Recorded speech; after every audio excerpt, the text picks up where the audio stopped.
தமிழ்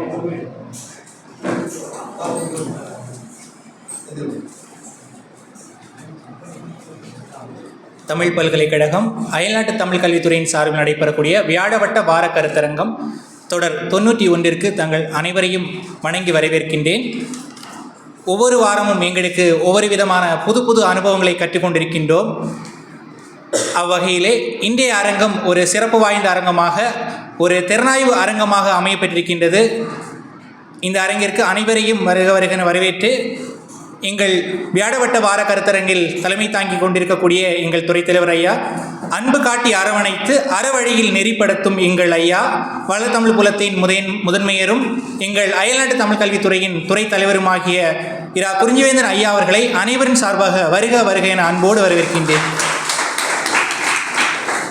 ஒவ்வொரு நிகழ்விலும் எங்களோடு தோள் நின்று நட்பின் குருவாய் திகழக்கூடிய எங்கள் பேராசிரியர் பழனிவேல் ஐயா அவர்களையும் அனைவரின் சார்பாக வருக என அன்போடு வரவேற்கின்றேன்.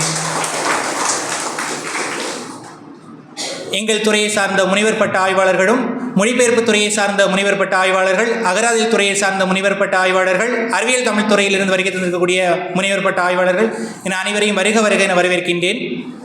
பேச்சு கலையில் புலமை பெற்றோம், இன்று திறனாய்வு கலையிலும் புலமை பெறுவோம் என வருகை தந்திருக்கக்கூடிய முதுகலை மாணவர்கள், முதலாக இன்று வருகை தந்திருக்கிறார்கள் முதுகலை மாணவர்கள், அவர்களையும் அனைவரும் சார்பாக வருக என அன்போடு வரவேற்கின்றேன். எந்த நாளிலும் எந்த நேரத்திலும் எங்கள் அழைப்புதலை கண்ட மாத்திரத்திலே உடனே வந்து விடுகிறேன் என சொல்லி நிகழ்ச்சிக்கு வருகை தந்திருக்கக்கூடிய சமூக அறிவியல் துறையின் துறை தலைவர் சங்கீதா அவர்களையும் வருக என அன்போடு வரவேற்கின்றேன்.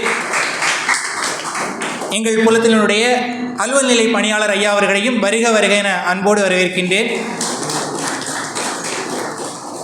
இன்று ஒரு முக்கியமான நாள் என்று சொன்னேன். ஒரு நூலை எடுத்து நாங்கள் திறனாய்வு செய்வோம் என வருகை தந்திருக்கக்கூடிய மாணவர்களை பற்றிய ஒரு அறிமுகம். செவிக்கொரு உணவென்றால் அது செவ்வியல் இலக்கியங்களே என வாழ்ந்து கொண்டிருக்கக்கூடிய ஆய்வாளர் தான் இவர். அயல்நாட்டு தமிழ் கல்வித்துறையின் முனைவர் பட்ட ஆய்வாளர் ஜே கார்த்திக் அவர்களை அனைவரும் சார்பாக வருக என அன்போடு வரவேற்கின்றேன். அதனைத் தொடர்ந்து மனமெல்லாம் மலையக மக்கள் என மாறா காதல் கொண்ட ஆய்வாளர், அயல்நாட்டு தமிழ் கல்வித்துறையின் முனைவர் பட்ட ஆய்வாளர் இலக்கியா அக்கா அவர்களையும் அனைவர் சார்பாக வருக என வரவேற்கின்றேன். தொடர்ந்து கணினியோடு நடைபழகி வடிவமைப்பு நாயகராய் திகழும் ஆய்வாளர் இவர். அயல்நாட்டு தமிழ் கல்வித்துறையின் முனைவர் பட்ட ஆய்வாளர் செந்தில் முருகன் அவர்களையும் வருக என அன்போடு வரவேற்கின்றேன். அதனைத் தொடர்ந்து நவீனங்களோடு நாடும் பழகி கவி சுவைக்கு நடுவராய் திகழும் ஆய்வாளர் இவர். அவர்தான் அயல்நாட்டு தமிழ் கல்வித்துறையின் இளம் முனைவர் பட்ட ஆய்வாளர் வே கோபிமான் அவர்களையும் அனைவரும் சார்பாக வருக என அன்போடு வரவேற்கின்றேன். நிறைவாக பழம் பாடல்களை தேடி கோர்த்து தமிழ் மாலையாக்கி அணி சேர்க்கும் ஆய்வாளர் இவர். அவர்தான் அயல்நாட்டு தமிழ் கல்வித்துறையின் முனைவர் பட்ட ஆய்வாளர் கலைச்செல்வன் அவர்களையும் அனைவரும் சார்பாக வருக என அன்போடு வரவேற்கின்றேன். இப்போதான் முக்கியமான ஒரு கட்டத்துக்கு வந்திருக்கோம். கடல் கடந்த தமிழர்களை கண்முன்பே காண்பிக்க கரங்களோடு உறவாடி காரணங்களை கைகோர்த்து பக்குவமாய் பதம் பார்த்து பாராட்டுக்களை பரிசாக்கி கிடைத்த கனியமுதமே இந்த நூல். அந்த நூல் தான் தமிழகத்துக்கு அப்பால் தமிழ் என்று சொல்லக்கூடிய இந்த நூலை எழுதின படைப்பாளர் தான் நம்ம முன்னாடி உட்கார்ந்துருக்காங்க அம்மா அவர்கள். நம்ம தஞ்சையிலே புகழ் வாய்ந்த கல்லூரியாக கருதப்படக்கூடிய கல்லூரி தான் குந்தவை நாச்சியார் அரசினர் மகளிர் கல்லூரி.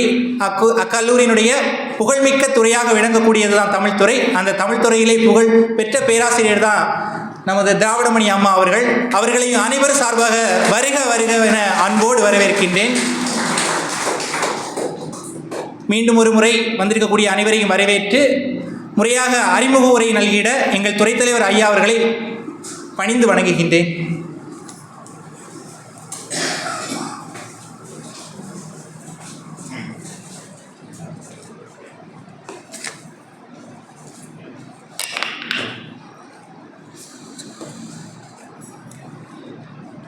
எங்கள் வாழ்வும் எங்கள் வளமும் மங்காத தமிழென்று சங்கே முழங்கு.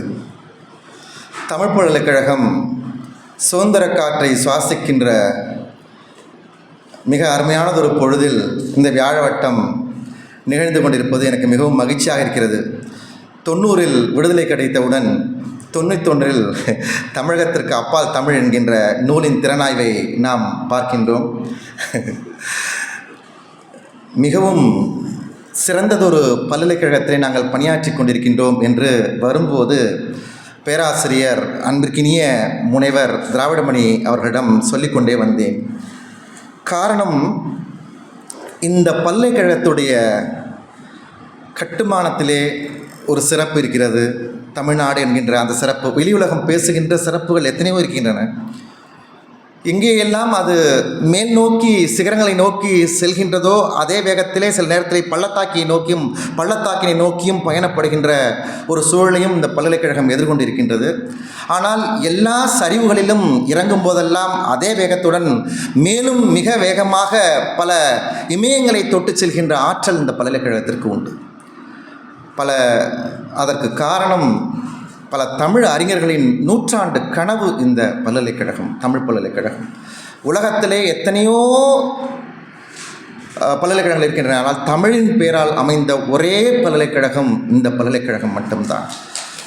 அதுவும் இந்த தரணி போற்றுகின்ற தமிழ்கூறு நல்லுலகத்துடைய நடு மையத்திலே இருக்கக்கூடிய தஞ்சை மண்ணின் காவிரி தொட்டும் பட்டும் செல்கின்ற இந்த மண்ணிலே அமர்ந்து உலகத் தமிழர்களெல்லாம் ஈர்க்கின்ற ஒரு இடத்திலே வசத்திலே இருக்கக்கூடிய இந்த பல்கலைக்கழகம். அதிலும் குறிப்பாக இந்த வளர்தமிழ் புலத்திலே நம்முடைய வியாழவட்டத்திலே புதிய நிகழ்வுகளை நாம் செய்து கொண்டே இருப்போம். தொடர்ச்சியாக ஓடுகின்ற ஓட்டத்திலே, நம்முடைய தொடர் ஓட்டத்திலே சில கலங்கரை விளக்கங்களையும் தொட்டு செல்வதுண்டு. அப்படி ஒரு கலங்கரை விளக்கம்தான் தமிழகத்திற்கு அப்பால் தமிழ் என்கின்ற இந்த நூல் பற்றிய திறனாய்வு. பேராசிரியர் முனைவர் திராவிடமணி அவர்கள் எனக்கோ, பேராசிரியர் பழனிவேல் அவர்களுக்கோ, பேராசிரியர் வெற்றிச்செல்வன் அவர்களுக்கோ புதியவர் அல்ல.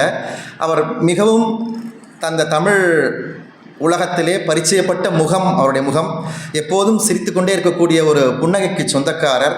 காரணம், அவர் ஒரு வழமையான ஒரு தமிழ் பேராசிரியர் என்ற அளவிலே இல்லாமல், அவர் தம்பி சிவசங்கர் அவர்கள் சொன்னதைப் போல புகழ்பெற்ற ஒரு கல்லூரியிலும் புகழ்பெற்ற ஒரு துறையிலே இணை பேராசிரியராக இருக்கக்கூடிய பெருமகளாக இருக்கக்கூடியவர் நம்முடைய திராவிடமணி அவர்கள், முனைவர் திராவிடமணி அவர்கள் ஒரு பேராசிரியராக மட்டுமல்லாமல் ஒரு கவிஞராக, எழுத்தாளராக, மிக சிறந்த ஆராய்ச்சி கட்டுரையாளராக, எல்லாவற்றுக்கும் மேலாக ஒரு சமூக செயற்பாட்டாளராக தன்னை நிலைநிறுத்திக் கொண்டிருக்கின்ற ஒரு அருமையான பெண்மணியாக, அவர் உண்மையிலே ஒரு பெண்மணியாக, தமிழ் ஊர் நல்லுலகின் கண்மணியாக நாம் அவரை பார்க்கலாம்.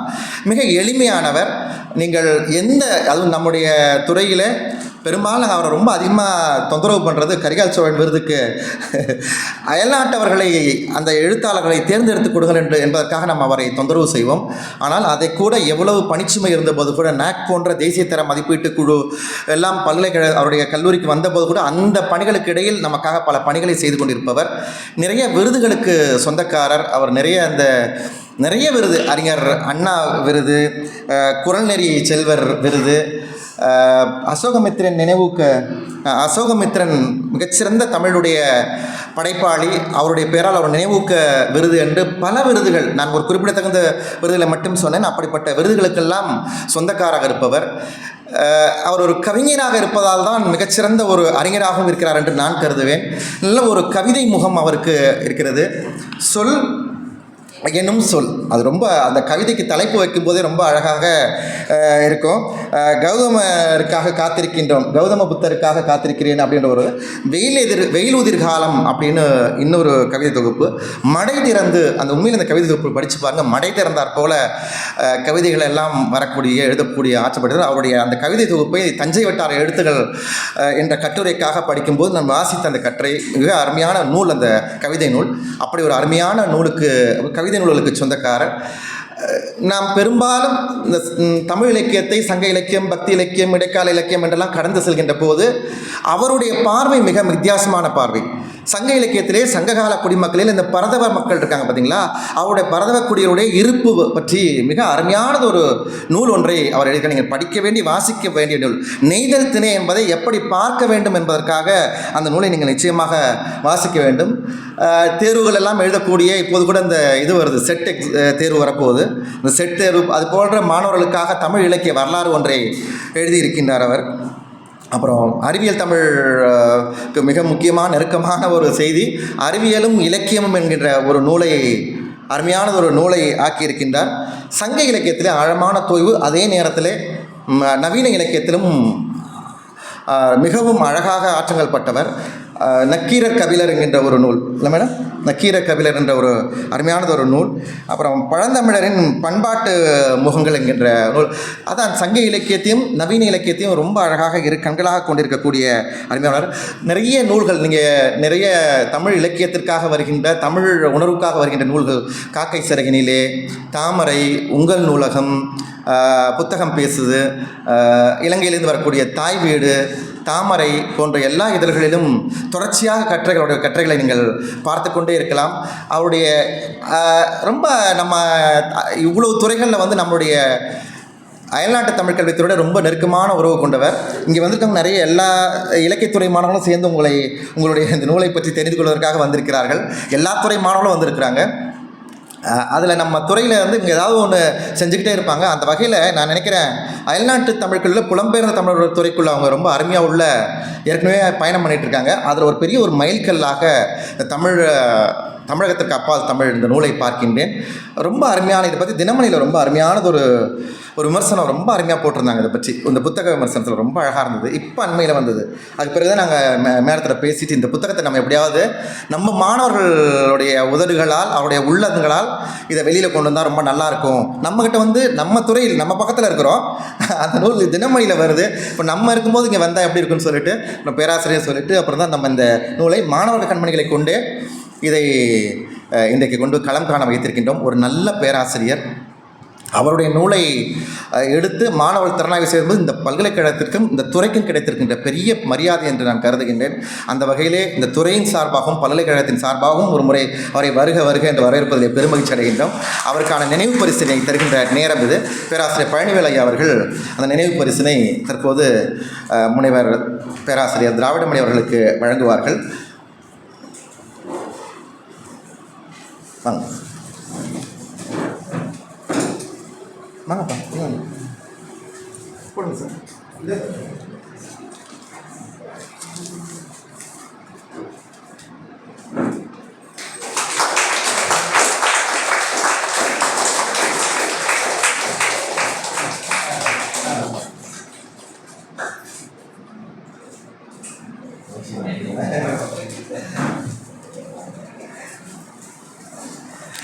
இதை சொன்ன உடனே மேடம் வந்தவுடனே கேட்டாங்க, நான் புத்தகத்தை கொடுத்து இப்போ திங்கட்கிழமை தானே கொடுத்தேன், திங்கட்கிழமை பிற்பகல் தான் கொடுத்தாங்க, உங்கள் மாணவர்கள் இவ்வளவு விரைவாக இதற்கு தயாராக ஆயத்தமாகி விட்டார்களே கேட்டாங்க.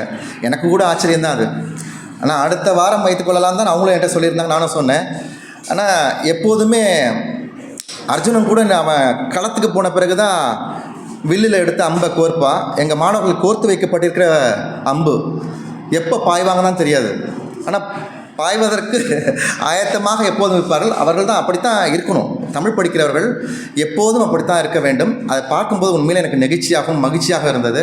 உடனே தயார் செய்து இது அப்படியே அதை பிடிஎஃபாக அவர்கள் மாற்றி அந்த வடிவத்திலே மாற்றி ஒவ்வொருத்தரும் அந்த நூலுடைய தனித்தனி எடுத்துக்கொண்டு அவரவர்கள் பாணியிலே அவர்கள் வீட்டிலும் விடுதியிலும் இருந்து மிக அருமையாக தயாரித்திருக்கிறார்கள். இது ஒரு சொல்லரங்கமாகவும் திறனாய்வரங்கமாகவும் மாற்றி வழங்குகின்ற நேரம். வந்திருக்கின்ற அனைத்து குழந்தைகளையும் வருக என்ற ஒரு மீண்டும் வரவேற்று வந்திருக்கின்ற பேராசிரியர் சங்கீதா அவர்களையும் அலுவல் நிலையில் இருக்கக்கூடிய சகோதரர் அவர்களையும் ஃபிலமின் அவர்களையும் வரவேற்று அமைகின்றேன். நன்றி, வணக்கம்.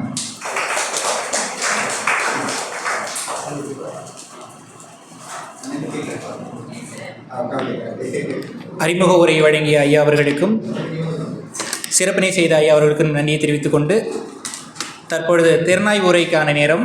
முதலாவதாக புலம்பெயர் ஈழத்து ஆண் எழுத்தாளர்களான ஆசி கந்தராஜா, செல்வம் அருளானந்தம், கருணாகரமூர்த்தி ஆகியோரை குறித்த திறனாய் உரை வழங்கிட ஆய்வாளர் ஜே கார்த்திக் அவர்களை அழைக்கின்றேன்.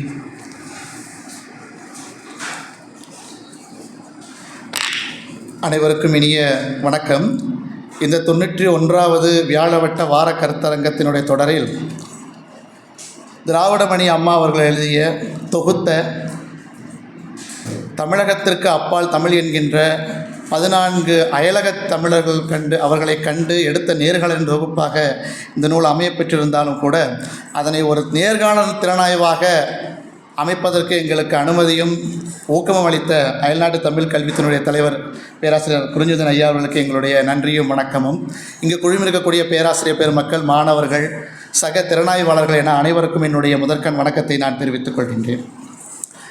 ஆசியாவின் கடைக்கோடியில் இருக்கக்கூடிய ஒரு பகுதி இலங்கை என்கின்ற தீவு. அந்த தீவின் ஒரு மூலையில் இருக்கின்ற ஒரு பகுதி இந்த வடக்கு பகுதியாகும்.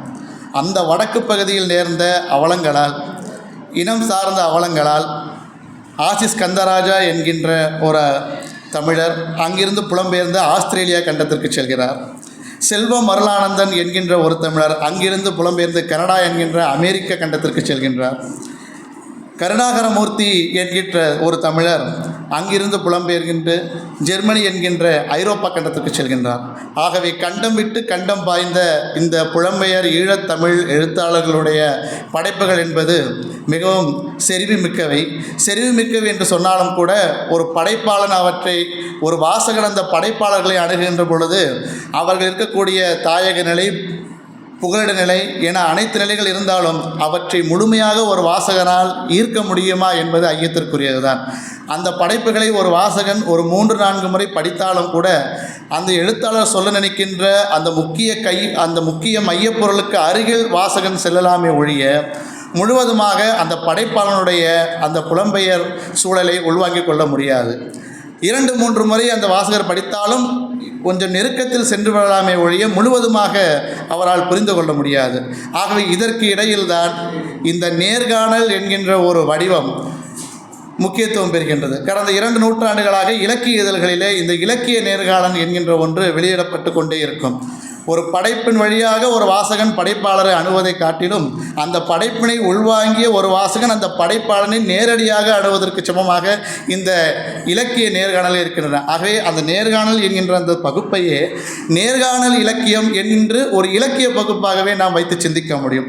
அந்த வகையில் இந்த ஆசிஸ் கந்தராஜா, செல்வ மருளானந்தன், கருணாகரமூர்த்தி ஆகியோருடைய படைப்புகளை உள்வாங்கிய ஒரு வாசகராக திராவிடமணி அம்மா அவர்களை நேரடியாக நேர்காணல் செய்து இந்த நூலிலே தொகுத்து வைத்திருக்கின்றார் என்று பார்க்க முடிகின்றது. இப்படி பார்க்கின்ற பொழுது ஒரு படைப்பாளனை வாசக நிலையிலிருந்து ஒரு நேர்காணல் எடுத்து நூலாக தொகுத்து தந்திருக்கின்றார்கள். அந்த நேர்காணலை படிக்கின்ற பொழுது ஒரு திறனாய்வாளர் என்ற முறையில் அந்த நேர்காணலை படிக்கின்ற பொழுது அந்த நேர்காணலுக்கு இந்த மூவருக்கு நான் எடுத்துக்கொண்ட அந்த மூவருடைய நேர்காணலை படிக்கின்ற பொழுது அதற்கு இடையே சில புதுமையான சிந்தனைகளை பார்க்க முடிகின்றது. அந்த புதுமையான சிந்தனைகள் என்னவென்றால், இந்த படைப்புகளின் மூலம் ஒரு வாசகன் படித்து புரிந்து கொள்ள முடியாத சில பகுதிகளை எல்லாமே இந்த நேர்காணலை ஒப்பிட்டு பார்ப்பதன் மூலமாக அறிய முடியுது என்பதுதான் இது குறிப்பிட வேண்டிய விடயமாக இருக்கின்றது. முதலாவதாக அம்மா அவர்கள் அந்த 3 எழுத்தாளர்களிடமே ஒரு கேள்வி கேட்கின்றார். உங்களுடைய எழுதுவதற்கு எது உந்தாற்றலாக அமைந்தது என்பது தொடர்பான ஒரு கேள்வி. அதற்கு ஆசிஸ் கந்தராஜா அவர்கள் சொல்லுகின்றார்கள், இலங்கையில் என்னுடைய தந்தை ஒரு மிகப்பெரிய பண்டிதர். அவர் சைவ இலக்கியங்களை கைதேர்ந்தவர், புராணங்களிலே கைதேர்ந்தவர், வேதங்களிலே கைதேர்ந்தவர். அவருடைய மரபு என்னை ஏதோ ஒரு இடத்தில் ஆட்கொண்டது என்று ஒரு இடத்திலே இந்த நேர்காணலிலே குறிப்பிட்டிருக்கின்றார்.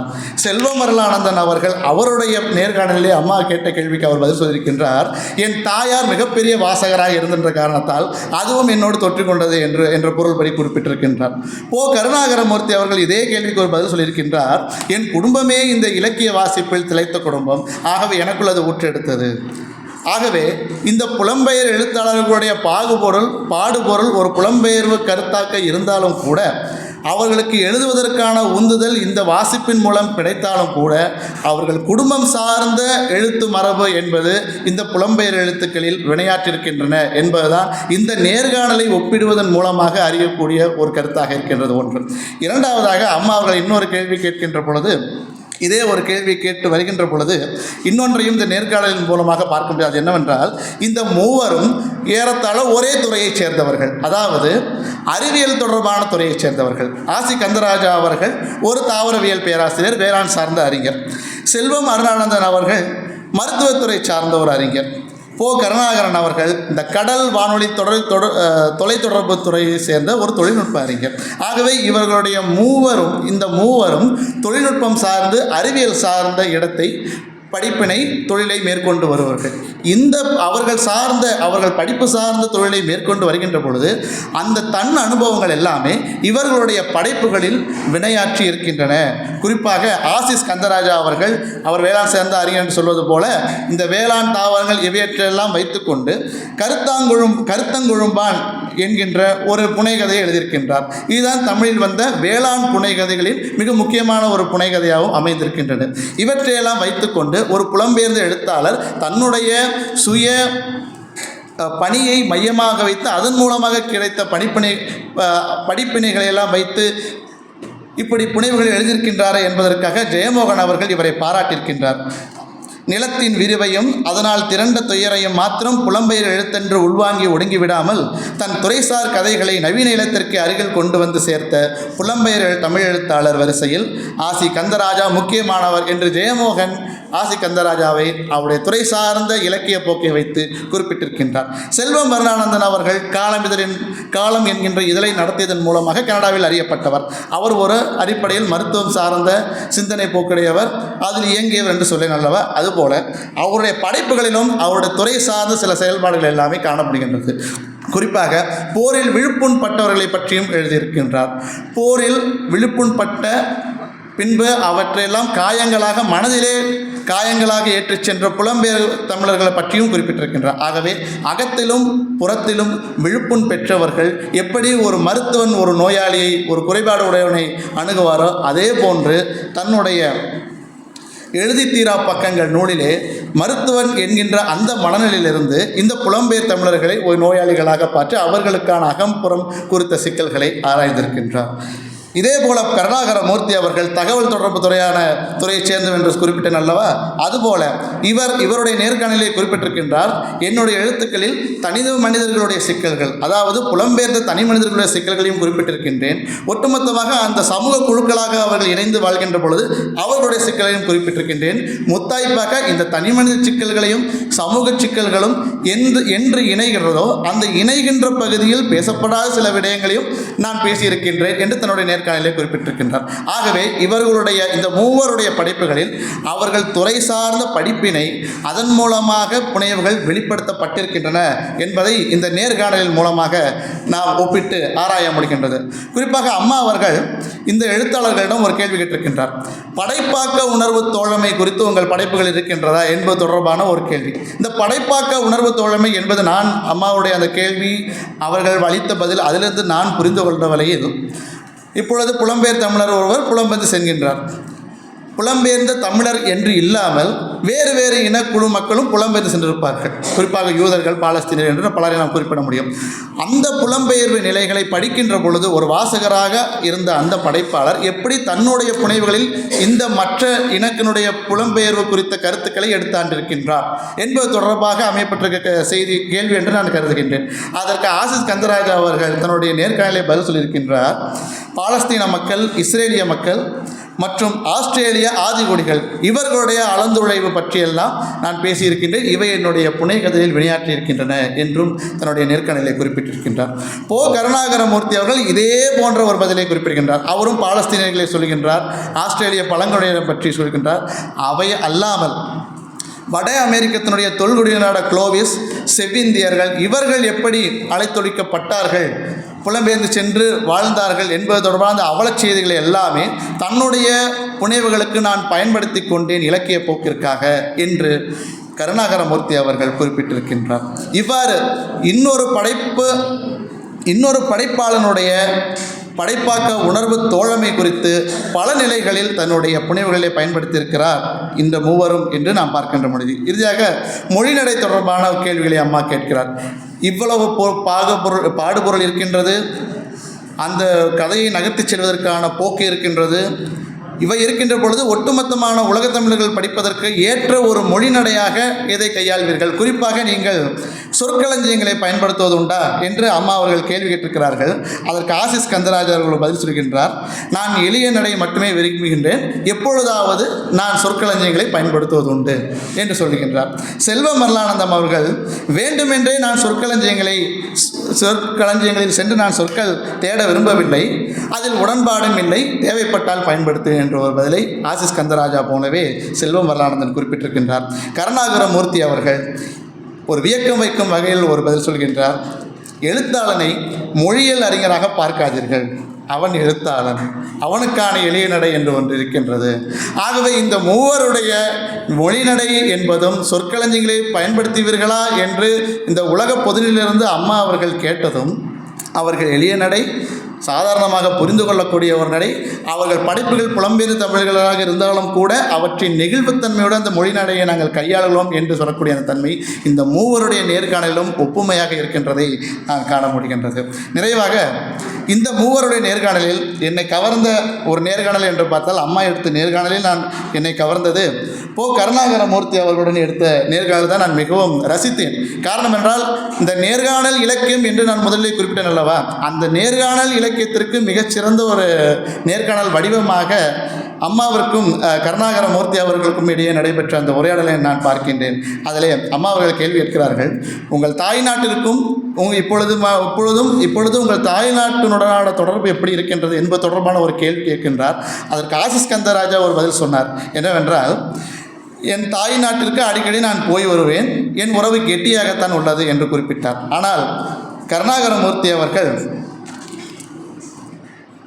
என்னுடைய தாய் நிலம், என் தாய்நாடு இலங்கை தான், ஆனால் அடிக்கடி விசா எடுக்கும்போது தான் மனம் வலிக்கிறது என்று சொல்கின்றார்.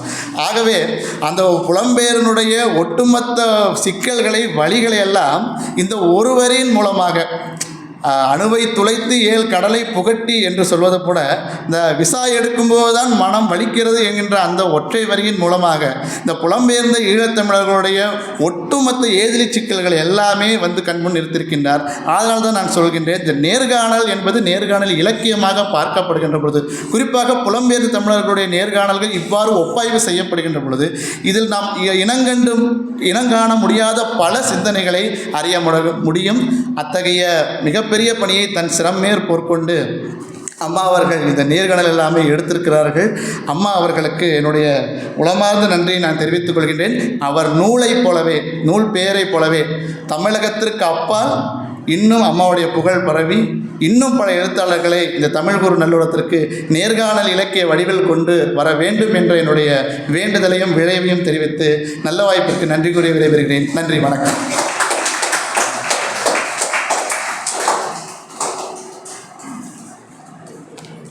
அருமையானது ஒரு உரை வழங்கிய ஜே கார்த்திக் அவர்களுக்கு நன்றி. தொடர்ந்து சிங்கப்பூர் மலேசிய எழுத்தாளர்களான இன்பா, பொன் சுந்தரராசு, கோ புண்ணியவான் ஆகியோரை குறித்த ஒரு மதிப்புரை வழங்கிட ஆய்வாளர் கா இலக்கிய அவர்களை அழைக்கின்றேன்.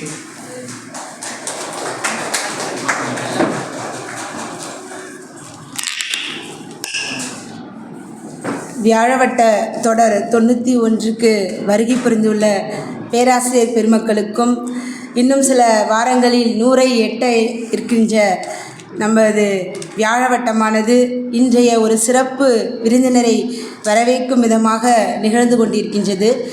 இந்த நிகழ்வில் புலம்பெயர்ந்த தமிழர்களுடைய படைப்புகள் பற்றிய ஒரு திறனாய்வுரை வழங்குமாறு ஆய்வாளர்களாக எங்களையெல்லாம் அமைத்திருக்கின்ற அயல்நாட்டு தமிழ் கல்வித்துறை தலைவர் ஐயா அவர்களுக்கு இத்தருணத்தில் எங்களது மனமார்ந்த நன்றியை தெரிவித்துக் கொள்கின்றேன்.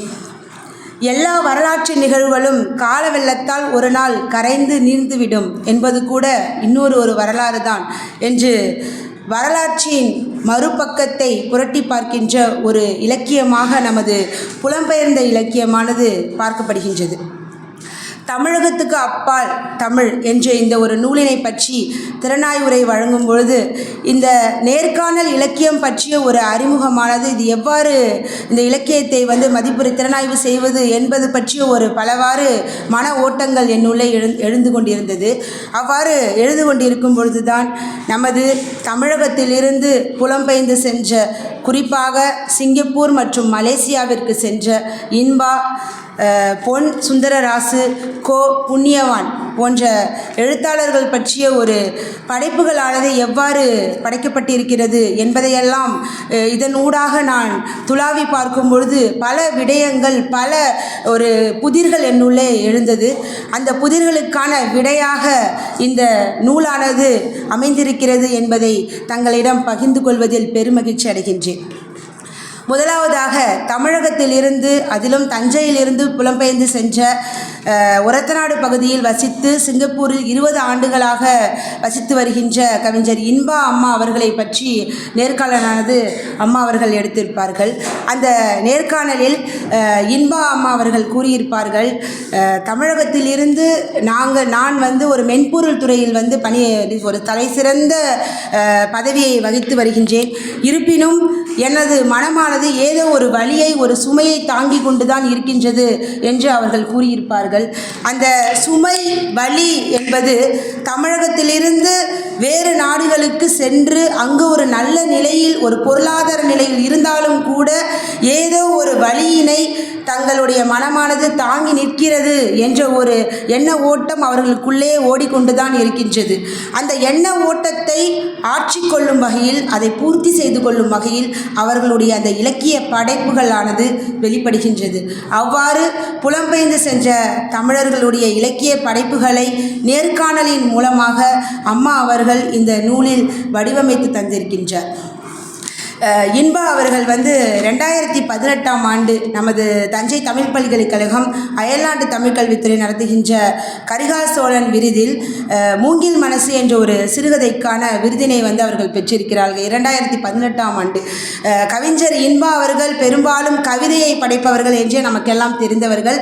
அவர்கள் தங்களுடைய மற்றொரு படைப்பான சிறுகதையின் மூலமாகவும் அந்த சிங்கப்பூர் வாழ் மக்களின், தமிழர்களுடைய அந்த வாழ்வியல் அனுபவங்களை வெளி உலகத்திற்கு எடுத்து காட்ட முடியும் என்பதை தன்னுடைய இந்த சிறுகதையின் மூலமாக வெளிப்படுத்தியிருக்கிறார் என்பதை இந்த நூடாக நாம் எல்லாம் தெரிந்து கொள்ள முடிகின்றது.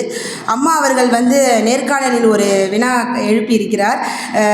இந்த நேர்காணலின் பொழுது இந்த எழுத்தாளர்களிடம் எழுப்பிய அந்த வினாக்களில் என்னை பாதித்த, எனக்குள் ஒரு தாக்கத்தை ஏற்படுத்திய வினாக்களை தங்களிடம் பகிர்ந்து கொள்ள விரும்புகின்றேன். இன்பா அம்மாவிடம் அம்மா அவர்கள் எழுப்பியிருக்கிறார், பிறரது வாழ்வியல் அனுபவங்களை, அதாவது சிங்கப்பூரில் இருக்கக்கூடிய தமிழர்களுடைய வாழ்வியல் அனுபவங்களை மையமாக வைத்து, அந்த உணர்வுகளையெல்லாம் மையமாக வைத்து தங்களுடைய இலக்கிய படைப்புகள் வெளிப்படுகின்றனவா என்று அம்மா அவர்கள் எழுப்பியிருக்கிறார்கள். அதற்கு இன்பா அம்மா அவர்கள் கூறியிருக்கிறார்கள், பொதுவாக பிறரது வாழ்வியல் அனுபவங்களை ஒட்டுமொத்தமாக நாம் நம்மளுடைய இலக்கியங்களில் பிரதிபலிக்க முடியாது. அந்த வாழ்வியல் அனுபவங்களை நாம் உணர்ந்து தன்னுடைய இலக்கிய படைப்பின் ஊடாக, அந்த கவிதையின் ஊடாக தான் நாம் பிரதிபலிக்க முடியும் என்பதை அவர்கள் கூறியிருப்பார். பொதுவாக இன்பா அம்மாவுடைய படைப்புகளை பார்க்கும் பொழுது புனைவு, நகைச்சுவை, படிமம், குறியீடு இவற்றை அடியொற்றியதாகத்தான் நாம் பார்க்க முடிகின்றது. அவருடைய அந்த நாடு மாறி நான் என்ற ஒரு கவிதையின் மூலமாக அவருடைய அந்த தாயக மண்ணின் ஒரு ஏக்கத்தை அவர் எவ்வாறு பிரதிபலிக்கிறார் என்று நாம் பார்க்க முடியும். பொதுவாக ஆடிப்பெருக்கு நாம் கொண்டாடும் பொழுது அந்த காவிரி, அதுவும் குறிப்பாக காவிரி டெல்டா பகுதியில் ஆடிப்பெருக்கு கொண்டாடும் பொழுது நம்ம அந்த ஒரு இளம் பருவத்திலிருந்தே அந்த கரையோர பகுதிகளில் விளையாடக்கூடிய அந்த நிகழ்வுகளையெல்லாம் மையமாக வைத்து ஒரு கவிதை, ஒரு ஏக்கத்தோடு, ஒரு துடிப்போடு தன் தாயகத்தை விட்டு பிரிந்த ஒரு மனநிலையை அவர் பிரதிபலித்திருக்கிறார். அந்த கவிதை உங்களுக்காக. அதாவது காதோலை கருகமணி, அந்த கருகமணியானது சிவப்பு காதோலை கருகமணியும் அந்த ஏழைகளுக்கே உரியான அந்த பேரிக்காய் போன்ற பழ வகைகளை எல்லாம் வைத்து இனிப்புடன் கலந்த அந்த அரிசி இவற்றையெல்லாம் வைத்து அந்த காவேரி கரையோரம் இடுகின்ற அந்த படையலானது, அந்த நிகழ்வு, அந்த இளம் வயதில் ஏற்பட்ட அந்த நிகழ்வு இன்னும் என் மனதில் ஒரு தாக்கத்தை ஏற்படுத்தி கொண்டு தான் இருக்கின்றது என்ற ஒரு உணர்வின் வெளிப்பாடாக இந்த கவிதையானது விளங்குகின்றது. அது மட்டும் மட்டுமல்ல, இங்கிருந்து புலம்பெயர்ந்த தமிழர்கள் அங்கு சிங்கப்பூரில் அங்கே இருக்கக்கூடிய அந்த சாலை ஓரங்களில் பணியாற்றியக்கூடிய தொழிலாளர் படக்கூடிய அந்த வேதனைகளையும் அவர் பதிவு செய்திருக்கிறார். வெட்டுண்டு கிடக்கும் தலையை மதிய வெயில் கொத்தி கொண்டிருக்கின்றது. கிளி பச்சை நிற சட்டை அணிந்து தார் குழம்பை ஊற்றியபடி கனத்த உடலோடு இழுத்து கொண்டு செல்கின்றது. அந்த சுட்டரிக்கக்கூடிய வெயில் கொடுமையையும் அங்கு வேடல் பார்க்கக்கூடிய சாலைகளை அமைத்து கொண்டிருக்கக்கூடிய நம்முடைய தமிழர்கள் படக்கூடிய அந்த துயரத்தினையும் பிரதிபலிப்பதாக இந்த கவிதையை நான் பார்க்க முடிகின்றது. அது மட்டும் இல்லாமல் பெண்கள் சார்ந்த கவிதைகளையும் அவர் எழுதியிருக்கிறார். கருப்பை, இருதயப்பை என 2 பரிசுத்தமான பைகள் இருக்கின்றன. ஒவ்வொன்றிலும் அதிகபட்சம் 1.5 அவுன்ஸ் திரவம்தான். அதை வைத்துக்கொண்டு படுத்தி எடுக்கின்றது. இந்த இரண்டுமே பெண்களுக்கே உரித்தானது. அந்த இதயம், பெண்கள் அந்த குடும்பத்தின் தலைவியாக கருதப்படக்கூடிய அந்த பெண் தன்னுடைய குடும்பத்தை மனதில் சுமந்து கொண்டும் தன்னுடைய குடும்பத்தின் அடுத்த தலைமுறையை தன்னுடைய வயிற்றில் கருப்பையில் சுமந்து கொண்டு அதில் இருக்கக்கூடிய அந்த இன்ப துன்ப நிலைகளை எல்லாம் அவளுடைய மனநிலைகளின் ஓட்டத்தை பிரதிபலிப்பதாக இந்த கவிதையை பார்க்க முடிகின்றது. இது போன்ற ஒரு மிகச்சிறந்த கவிஞரை நேர்காணலின் வழியாக பேட்டியெடுத்து அவர்களுடைய படைப்பாற்றலின் உணர்வுகளை வெளிக்கொண்டு வந்த அம்மா அவர்களுக்கு நான் மனமார்ந்த நன்றியை தெரிவித்துக் கொள்கின்றேன். இரண்டாவதாக பொன் சுந்தரராசு, அவர் சிங்கப்பூரை சேர்ந்தவர்.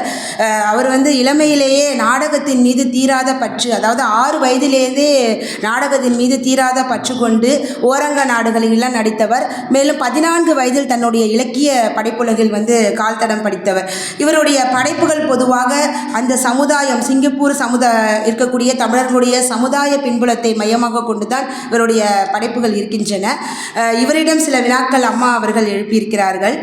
அதாவது, ஒரு புலம்பெயர்ந்து சென்ற ஒரு படைப்பாளர் அங்கு இருக்கக்கூடிய சூழலானது அவனுடைய படைப்புகளில், மொழிகளில் எவ்வாறான ஒரு தாக்கத்தை ஏற்படுத்தியிருக்கிறது, அந்த தாக்கம் எவ்வாறாக தன்னுடைய படைப்புகளில் எல்லாம் பிரதிபலிக்கின்றது என்பதை ஒரு கேள்வியை அம்மா அவர்கள் முன்வைத்திருக்கிறார். அதற்கு பொன் சுந்தரராச ஐயா அவர்கள் கூறியிருக்கிறார்கள்.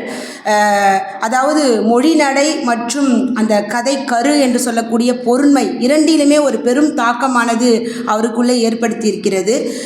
சிங்கப்பூர் தமிழர்களுடைய அந்த பேச்சு வழக்கு மற்றும் அங்கு அதிகமாக மலாய் சொற்கள் கலந்த மற்றும் சில சீன சொற்கள் கலந்த, அதுவும் தற்பொழுது ஆங்கில சொற்கள் கலந்தவாறு அவருடைய படைப்புகள் எல்லாம் வெளிப்படுகின்றவாறு ஐயா அவர்கள் கூறியிருக்கிறார்கள். இவ்வாறு புலம்பெயர்ந்து சென்ற தமிழர்கள் அந்த சூழலானது அவர்களுடைய அந்த மொழியில் ஒரு தாக்கத்தை ஏற்படுத்துவதற்கான ஒரு நிலையினை நாம் இதன் மூலமாக பார்க்க முடிகின்றது. அடுத்தது கதைக்கரு அப்படின்னு பார்க்கும்பொழுது கவிஞர் இன்பா அம்மா அவர்கள் கூறியது போலவே அங்கு இருக்கக்கூடிய சிங்கப்பூரை சார்ந்த தமிழர்கள் அங்கு இருக்கக்கூடிய நகர்ப்புறங்களை சார்ந்த கதைக்கருவை மையமாக கொண்டுதான் அவர்களுடைய கவிதைகளாக இருக்கட்டும் படைப்புகள் எல்லாம் வெளிவந்திருக்கின்றன. அதே போலவே பொன் சுந்தரராச ஐயா அவர்களுடைய படைப்புகளையும் பார்க்கும் பொழுது அங்கு இருக்கக்கூடிய சிங்கப்பூர் தமிழர்களுடைய வாழ்வியலை, அவர்கள் படக்கூடிய அந்த துயரங்களை மையமாக கொண்டு அவர்களுடைய படைப்புகள் வெளிவந்ததை நாம் இதன் மூலமாக தெரிந்து கொள்ள முடிகின்றது. இதற்கு முன்னர் திறனாய்வு இவர்கள் கூறியது போலவே அந்த சொற்களஞ்சியம் என்பது இந்த பொன் சுந்தரராச ஐயா அவர்கள் தமிழின், அதாவது தமிழில் இருக்கக்கூடிய அந்த சொற்களஞ்சியம், சொற்கிடங்குகளை பயன்படுத்துவதை பற்றி மிக அழகாக கூறியிருக்கிறார். ஒரு படைப்பாளி அவருடைய அந்த காலம் சூழம், அவருடைய படைப்பானது ஒரு காலம் சூழல், அந்த இருக்கக்கூடிய அங்கே மக்கள் இவற்றையெல்லாம் அடிப்படையாக கொண்டு பிறக்கக்கூடிய ஒரு இலக்கியம், சிறந்த சொல்வளம் என்பது மிக இன்றியமையாததாக அவருடைய பார்வையிலிருந்து பார்க்கப்படுகின்றது. அவ்வாறு ஒரு சிறந்த சொல்வளத்தோடு அமைக்கப்படக்கூடிய உணர்வுகள் தாங்கிய ஒரு படைப்பானது ஒரு அரிய படைப்பாகவும், அழகான படைப்பாகவும், கருத்தாழமிக்க ஒரு படைப்பாகவும், வாசகர்களிடையே ஒரு ஈர்ப்பினை ஏற்படுத்தக்கூடியதாகவும், படைப்பாளனுடைய அந்த எண்ண ஓட்டத்தை, உணர்வினை அவர்களிடையே எளிமையாக சென்று சேர்க்கக்கூடியவாகவும் இந்த சொல்வளம் மிக இன்றியமையாததாக இந்த இடத்தில் பொன் சுந்தரராச ஐயா அவர்கள் பார்ப்பதை நாம் இந்த நேர்காணலின் வழியாக அறிய முடிகின்றது. இவ்வாறு பொன் சுந்தரராசு, இன்பா அவர்களுடைய படைப்பாற்றலை தாண்டி மலேசியாவிலிருந்து எழுதக்கூடிய மிகச்சிறந்த எழுத்தாளராக கோ புண்ணியவான் ஐயா அவர்கள் பார்க்கப்படுகின்றார். அவர் கிளாந்தான் மாநிலத்தில் 1949ஆம் ஆண்டு பிறந்தார். தன்னுடைய பள்ளி கல்லூரி படிப்புகள் அனைத்தையும் மலேசியாவிலேயே தொடர்ந்த அவர் 1971ஆம் ஆண்டு அவருடைய முதல் சிறுகதையான வாழ வழி இல்லையாம் என்ற ஒரு மலாயா சிங்கை 2 வானொலி நிலையத்தில் இருந்து இந்த ஒரு சிறுகதையானது ஒளிபரப்பானது. இந்த சிறுகதையில் ஏற்பட்ட ஒரு தூண்டுதலின் பெயரால் இவர் மீண்டும் தனது இலக்கிய படைப்புகளினுடைய அந்த தளத்தினை விரிவுபடுத்தி கொண்டதை நாம் பார்க்க முடிகின்றது. இவருடைய படைப்புகள் என்று பார்க்கும் பொழுது மிகச்சிறந்த ஒரு புதினமாக கையறு புதினம் பார்க்கப்படுகின்றது. அம்மா அவர்கள் நேர்காணலில் மிகச்சிறந்த ஒரு அறிவார்ந்த ஒரு வினாவினை ஐயாவிடம் எழுப்பியுள்ளார். அந்த வினாவானது, அறிவும் தர்க்கமும் ஆக்க இலக்கியத்திற்கு ஊறு செய்யலாம், உணர்வே இன்றியமையாதது என்னும் கருத்தியல் பற்றி ஐயா கோ புண்ணியவான் ஐயா அவர்களுடைய கருத்தினை அம்மா அவர்கள் கேட்கும் பொழுது ஐயா அவர்கள் கூறியிருக்கிறார், ஒரு இலக்கியமானது புனைவு அல்லது புனைவு சாராமல் வரலாற்றை மையமாக கொண்டு படைக்கப்படுகின்ற அந்த இலக்கியமானது வாசகர்களுடைய அந்த உணர்வினை எந்தவிதமான ஒரு பழுதடையாமல் அந்த உணர்வினை படைப்பாளனுடைய உணர்வினை எந்தவித பழுதும் அடையாமல் நேரடியாக வாசகர்களிடம் கொண்டு சேர்க்குமானால் அந்த ஒரு புனைவானது வெற்றி பெறும் என்று ஐயா அவர்கள் கூறியிருக்கிறார். அந்த ஒரு மிகச்சிறந்த ஒரு புதினமாக பார்க்கப்படும் அந்த கையறு என்ற புதினம் 2ஆம் உலகப் போரின் ஜப்பானியர்கள் மலேசியாவிற்கு அந்த நுழையும் பொழுது 2ஆம் உலகப் போர் மிகப்பெரிய ஒரு தாக்கத்தினை ஏற்படுத்தியது. அப்பொழுது ஜப்பானியர்கள் மலேசியாவிற்கு நுழையும் பொழுது சயாம், தாய்லாந்து, பர்மா நாடுகளுக்கிடையே போடப்பட்ட அந்த ரயில் பாதையை மையமாக கொண்டு அங்கு இருக்கக்கூடிய தமிழகத்திலிருந்து பிடித்து செல்லப்பட்ட அந்த தமிழர்கள் அந்த ரயில் பாதைகளை அமைப்பதற்கு எவ்வாறெல்லாம் துயரப்பட்டார்கள், அவர்களுடைய வாழ்வியல் எவ்வாறு கொத்தடிமைகளாக ஆக்கப்பட்டு துன்புறுத்தப்பட்டு அவளுடைய அவல நிலைகளை எல்லாம் பதிவு செய்வதாக இந்த ஒரு புதினம் அமைந்திருக்கின்றது. இந்த புதினத்தை அதற்கு முன்னதாகவே எழுதப்பட்ட சண்முகம் எழுதிய சயாம் மரண ரயில் பாதை என்ற ஒரு புதினமும், ரங்கசாமி அவர்கள் எழுதிய நினைவு சின்னம் என்ற ஒரு புதினமும், அன்பானந்தன் அவர்கள் எழுதிய மரவள்ளி கிழங்கு என்ற ஒரு குறும்புதினமும் இதற்கு முன்னதாக எழுதப்பட்டிருந்தாலும் இவருடைய அந்த கையறு என்ற ஒரு புதினமானது மிகப்பெரிய ஒரு மாற்றத்தினை ஏற்படுத்தியது என்றே நாம் கூறலாம். முன்னர் கூறியது போல நமது அயல்நாட்டு தமிழ் கல்வித்துறை நடத்துகின்ற வருடந்தோறும் நடத்துகின்ற கரிகால் சோழன் விருது பெற்ற ஒரு புதினமாகவும் இந்த கையறு புதினமானது விளங்குகின்றது. இந்த புதினத்தில் ஒரு சித்தரிப்பினை நான் பார்க்கின்றேன். அம்மா அவர்கள் எழுப்பிய அந்த வினாக்களின் ஊடாக ஒரு நுண் சித்தரிப்பினை நான் பார்க்கின்றேன். எப்படி இலங்கையில் இனப்போர்கள் தொடர்ந்து இனப்போர் நடந்தாலும் அதை சார்ந்த இலக்கியங்களோ கவிதைகளோ அல்லது சிறுகதைகளோ தொடர்ந்து படைக்கப்பட்டு கொண்டு வருகின்றனவோ அதே போல இந்த சயாம் மரண ரயில் பாதை தொடர்பான இலக்கியங்கள் படைக்கப்படுவதற்கான ஒரு முன்னோட்டமாகவும் அந்த இலக்கியத்திற்கான ஒரு வழிகோலுதலாகவும் நமது துறைத்தலைவர் ஐயா அவர்கள் இது சார்ந்த ஒரு மிகச்சிறந்த ஆவணப்படத்தை எடுத்து நமது கல்லூரிகளில் அரங்கேற்றியிருக்கிறார்கள். அந்த ஒரு ஆவணப்படமும் நமக்கு இதற்கான ஒரு முன்னோட்டமாக அமைந்தது என்றே தான் நான் கூறியிருப்பேன். ஏனென்றால் அதை நான் காட்சியின் ஊடாக பார்க்க முடியவில்லை என்றாலும் அங்கு நடந்த ஒரு அந்த தமிழர்கள் நான் நினைத்தேன் தமிழர்கள் தேயிலை தோட்டம், ரப்பர் தோட்டம் இது போன்ற இடங்களில் தான் கஷ்டப்பட்டிருக்கிறார்கள், கடினப்பட்டிருக்கிறார்கள், தங்களுடைய வாழ்வியலை அர்ப்பணித்திருக்கிறார்கள் என்று நினைத்தேன். ஆனால் ஒரு ரயில் பாதையை அமைக்கும் போது மிக கொடுமையான ஒரு வாழ்வியலை அவர்கள் எதிர்கொண்டிருக்கிறார்கள் என்பதை ஐயா அவர்களுடைய அந்த ஆவணப்படம் எங்களுக்கெல்லாம் பறைசாற்றியது. எங்களுக்கெல்லாம் ஒரு மிக கொடுமையான ஒரு துயர வாழ்க்கையினை எங்கள் கண்முன்னே ஓட்டி காண்பித்த ஐயா அவர்களுக்கு இத்தருணத்தில் நாங்கள் நன்றியை தெரிவித்துக் கொள்கின்றோம். இத்தகைய ஒரு மிகச்சிறப்பான ஒரு கையறு நாவலை எழுதியிருக்கிறார். அதில் ஒரு சில வரிகளை உங்களிடம் பகிர்ந்து கொள்ள விரும்புகின்றேன். பிளந்த விறகில் புழுக்கள் வெளிக்கிளம்பி வளைந்து நெளிந்தன. ரப்பரால் செய்யப்பட்டது போல ஒரு அங்குலத்திற்கு துள்ளி எழுந்த புழுக்கள் நெளிந்தன. விறகு பிளக்காத வரை புழுக்களுக்கு தான் அந்த பாதுகாப்பு. அதாவது ஒரு மரக்கட்டை பிளந்த பிறகு அதிலிருந்து வெளிப்படக்கூடிய அந்த புழுக்கள் படக்கூடிய அந்த வெயிலில் படக்கூடிய அந்த துன்பமானது துடிக்கக்கூடிய ஒரு நிகழ்வினை ஒட்டுமொத்த வாழ்க்கை அந்த சயாம் மரண ரயில் பாதையில் அந்த மக்கள் படக்கூடிய அந்த ஒட்டுமொத்த வாழ்வியலையும் ஒரு வரிகளின் மூலமாக நாம் உணர்ந்து கொள்ளும் வகையில் ஐயா அவர்களுடைய அந்த படைப்பானது மிகச்சிறந்ததாக பார்க்கப்படுகிறது. மேலும் ஒரு சில வரிகள் என்னை மிகவும் ஒரு சிலிப்பு கூட்டியது. அதாவது இந்த ரயில் பாதையில் ஒரு இருள் சூழ்ந்த ஒரு ரயில் பாதையில் பயணம் செய்து கொண்டிருக்க அந்த மக்கள் அவர்களுடைய எதிரில் இருக்கக்கூடிய தங்களுடைய உறவுகளை பார்ப்பதற்கு ஏக்கத்துடன் இருக்கக்கூடிய அந்த நிலையினை பயணம் செய்து கொண்டிருக்கின்ற அந்த ரயில் பாதையில் ஒரு ஒலிக்கீற்றானது வரும் அந்த ஒரு நொடியில் தங்களுக்கு எதிரே இருக்கக்கூடிய அந்த உறவுகளை பார்த்து அவர்களுடைய முகத்தை பார்க்கக்கூடிய அந்த ஒரு ஏக்க நிலையினை இதில் அவர் புண்ணியவான் அவர்கள் பதிவு செய்திருப்பார்கள். இது போன்ற மிகச்சிறந்த ஒரு நூல் சித்தரிப்பு மிக்க ஒரு புதினத்தினை ஒரு சிறுகதையினை படைக்கக்கூடிய மிகச்சிறந்த எழுத்தாளர்களை நமக்கெல்லாம் வெளிக்காட்டிய அம்மா அவர்களுடைய நூலின் வாயிலாக இது போன்ற ஒரு எழுத்தாளர்களை நான் அறிந்து கொண்டதற்காக நான் மிக நன்றியினை தெரிவித்துக் கொள்கின்றேன். மேலும் அம்மா அவர்கள் இந்த நூலின் பின்னிணைப்பாக ஒரு சில சிறுகதைகளையும் இந்த 14 எழுத்தாளர்களுக்கும் ஒரே மாதிரியான ஒரு வினாக்களை அம்மா அவர்கள் தொடுத்திருப்பார்கள். அது கூட ஒரு நேர்காணலில் மேற்கொள்ளக்கூடிய ஒரு உத்தியாக நான் ஆய்வாளராக இருந்து பார்க்கின்றேன். இந்த வாய்ப்பளித்த அனைவருக்கும் எனது நன்றியினை தெரிவித்துக் கொள்கின்றேன். நன்றி, வணக்கம்.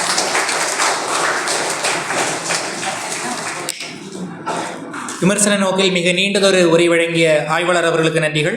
தொடர்ந்து புலம்பெயர் ஈழத்து பெண் எழுத்தாளர்களான பவானி சர்க்குண செல்வன், கவிதா லட்சுமி, மந்தாகினி குமரேஷ் ஆகியோர்களை குறித்த ஒரு உரை வழங்கிட ஆய்வாளர் மா செந்தில் முருகன் அவர்களை அன்போடு அழைக்கின்றேன்.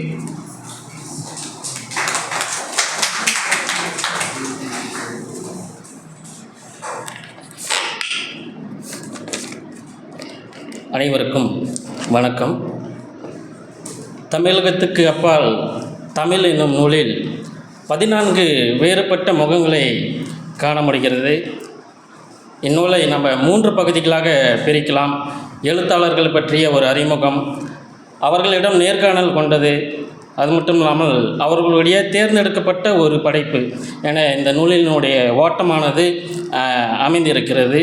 இப்பொழுது நாம் இங்கு பேசக்கூடிய 3 படைப்பாளர்கள் பவானி சர்க்குண செல்வம், கவிதா லட்சுமி, மந்தாகினி குமரேஷ். மூவருமே இலங்கையை பூர்வீகமாக கொண்ட படைப்பாளர்கள். பல்வேறு சூழல் காரணமாக இவர்கள் பிற நாடுகளுக்கு புலம்பெயர்ந்து வாழ்ந்து கொண்டு வருகின்றனர். பவானி சர்க்குணம் செல்வம் அவர்கள் நெதர்லாந்திலும், கவிதா லட்சுமி அவர்கள் நார்வேவிலும், மந்தாகினி குமரேஷ் அவர்கள் கனடாவிலையும் வாழ்ந்து வருகின்றனர். அது மட்டும் இல்லாமல் அங்கு வாழ்ந்து கொண்டு பல்வேறு தமிழ் பணிகளையும் அவர்கள் ஆற்றி வருகிறார்கள். கவிதை, சிறுகதை, மொழிபெயர்ப்பு, நாடகம் என பல்வேறு தளங்களில் இவர்கள் இயங்கி வருகின்றனர். கோட்பாட்டின் வழி செல்லும் தமிழ் இலக்கிய வெளி மத்தியில் அயலக தமிழ் இலக்கியம் எவ்வாறு பயணப்படுகிறது, அந்தந்த படைப்பாளரின் மூலமாகவே அம்மா அவர்கள் வெளிக்கொண்டு வந்துள்ளார்கள். நேர்காணல் என்பது ஒரு எழுத்தாளனின் படைப்பு பற்றியதான் என்றாலும் படைப்பில் சொல்லப்பட்டதற்கு அப்பால் சொல்லப்படாதது அதிகமாக இருக்கிறது என்பதை நேர்காணலில் சொல்லப்பட்டதின் வழி அறிய முடிகிறது. புலம்பெயர்ந்து சென்றவர்கள் படைப்பாக்கத்தில் எந்த விதமான சிக்கல்களை எதிர்கொள்கின்றனர், பிற மொழி பிற பண்பாட்டு சூழலில் அவர்கள் எவ்வாறு பயணப்படுகிறார்கள், எழுத்தாளனுக்கும் சமூகத்துக்கும் இடையான அந்த உறவு, இப்படியாக பல்வேறு வினாக்களை படைப்பாளர்கள் மத்தியில் முன்வைத்து பல விடயங்களை நமக்கு அழைத்து சென்றிருக்கிறார்கள் அம்மா அவர்கள். ஒரு சூழல் தான் ஒரு இலக்கியவாதியை உருவாக்கிறது. இலக்கியவாதிகளுக்கு போர் சூழல் தான் அந்த சூழலாகவே அமைந்திருக்கிறது.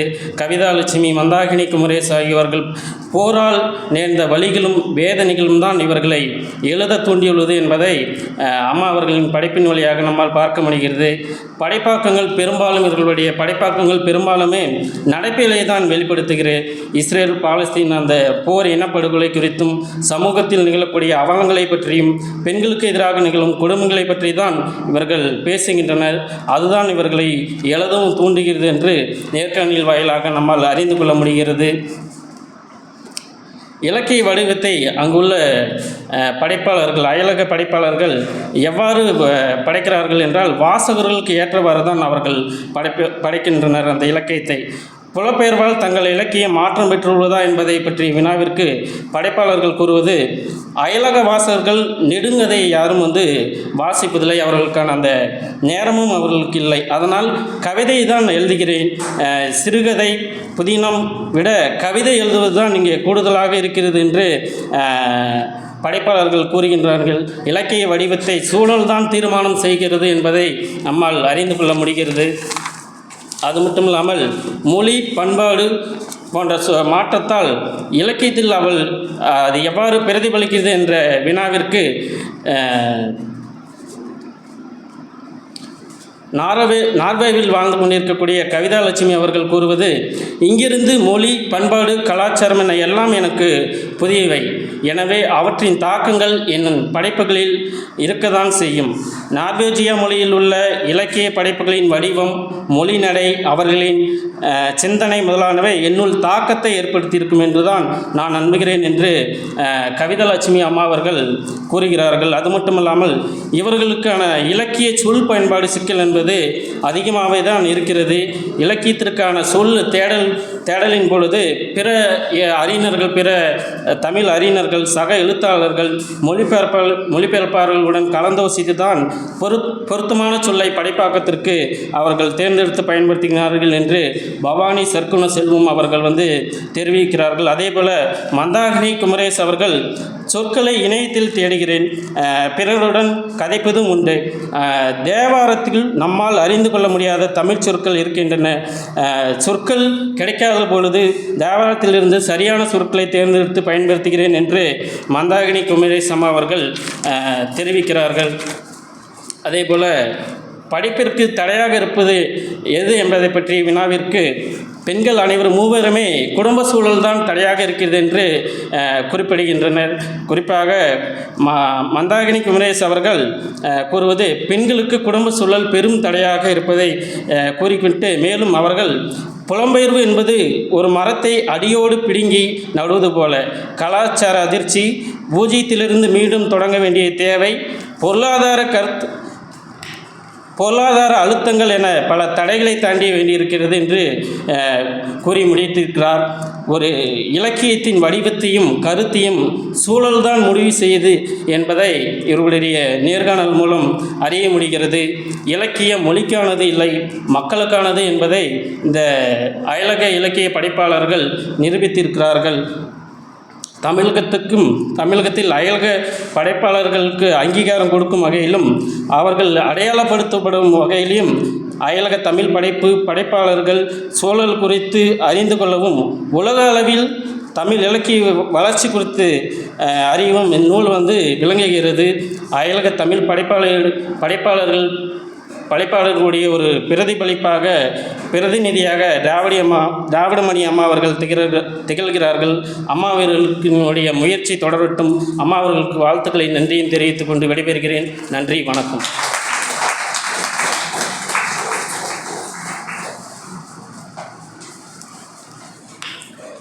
திறனாய்வின் வழி படைப்புச் சூழலை எல்லாம் நமக்கு கூறி சென்ற ஆய்வாளர் செந்தில் முருகன் அவர்களுக்கு நன்றிகள். தொடர்ந்து புலம்பெயர் ஈழத்து ஆண் எழுத்தாளர்களான சோபா சக்தி, குணா கவியழகன், ரஷ்மி ஆகியோரை குறித்து ஆய்வுரை வழங்கிட வே கோபிமான் அவர்களை அன்போடு பணிகின்றேன்.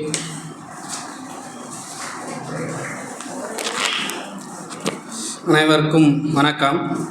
தமிழகத்துக்கு அப்பால் தமிழ் என்ற நூல் பெரும்பாலான புலம்பெயர் எழுத்தாளர்களை தாங்கி நிற்கிறது. அதிலும் ஈழத்திலிருந்து புலம்பெயர்ந்து சென்ற எழுத்தாளர்களை அதிகமாகவே தன்னகத்தை கொண்டிருக்கிறது.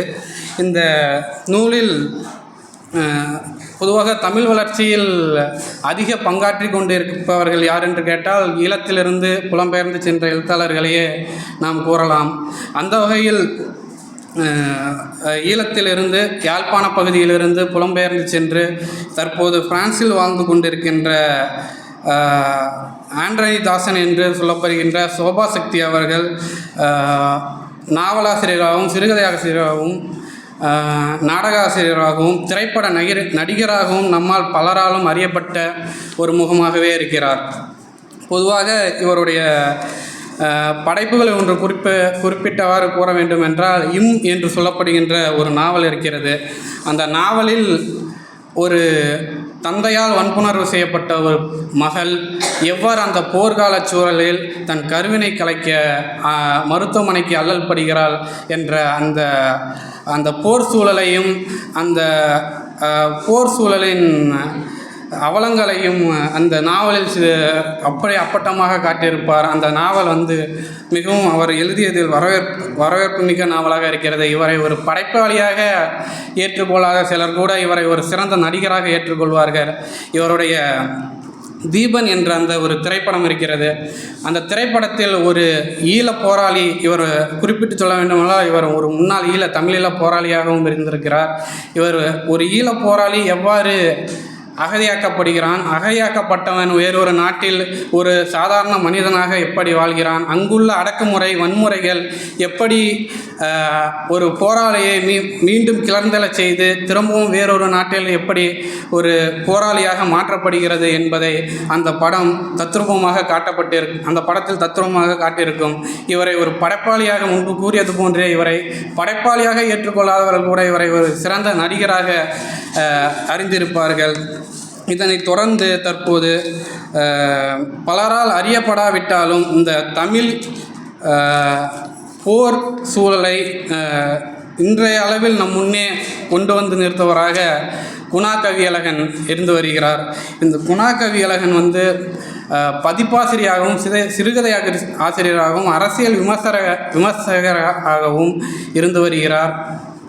இவர் முன்னாள் தமிழீழ அந்த விடுதலை புலியில் இருந்ததன் காரணமாகவும் என்னவோ தெரியவில்லை, இவருடைய படைப்புகள் அனைத்தும் அந்த உளவாளிகள் எவ்வாறு செயல்பட்டனர், அவருடைய அதற்கு இருந்த சிக்கல்கள், அந்த மக்களின் அவலங்கள், அந்த போர் சூழலையே நம் கண்முன் கொண்டு வந்து நிறுத்தும் விதமாகவே இவருடைய படைப்புகள் அனைத்துமே இருந்து வருகிறது.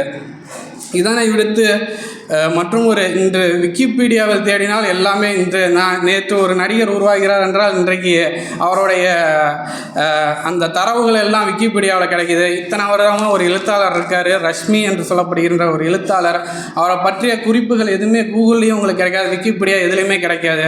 ஆனால் ஒரு சிறந்த ஓவியர், ஒரு கவிஞர், ஒரு சிறந்த சிறுகதை ஆசிரியராக இருக்கக்கூடிய ரஷ்மி என்கிறவர் கிழக்கிழங்கையிலிருந்து புலம்பெயர்ந்து ஐக்கிய ராஜ்யத்தில் புலம்பெயர்ந்து சென்று வாழ்ந்து கொண்டு இருக்கக்கூடிய இந்த ரஷ்மி என்ற ஒரு எழுத்தாளர் இன்றைய சூழலில் இந்த கவிதை மிகவும் எல்லாமே சுருங்கிக்கிட்டே வருது. யாருமே 2.5 மணி நேரம் படம் பார்க்குறதில்ல, ஸ்வைப் பண்ணி போயிட்டே இருக்கிறோம்.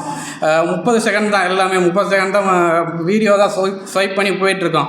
ஒரு கவிதைங்கிறது பழைய மரபு என்னென்னா ஒரு 2 பக்கம் 3 பக்கம் ஒரு நெடுங்கவிதை மரபிலிருந்து இன்று ஹைக்கூ குறுங்கவிதை சென்ட்ரியூ என்ற வடிவத்திற்கு மாறியதை இன்னமும் தன்னுடைய கவிதைகளை அந்த நெடுங்கவிதை மரபை எடுத்துக்கொண்டு அதில் இந்த ஈழ மக்களின் அவலங்களையும் அந்த போர் சூழலையும் அவர்களின் புலம்பல்களையுமே எடுத்து காட்டி கொண்டிருக்கிறார் ரஷ்மி என்றவர். இதனைத் தொடர்ந்து இந்த ஈழப்போர் என்ற ஒரு வார்த்தை இன்றைக்கு நீர்த்து போன ஒரு வார்த்தையாக இருந்தாலும் கூட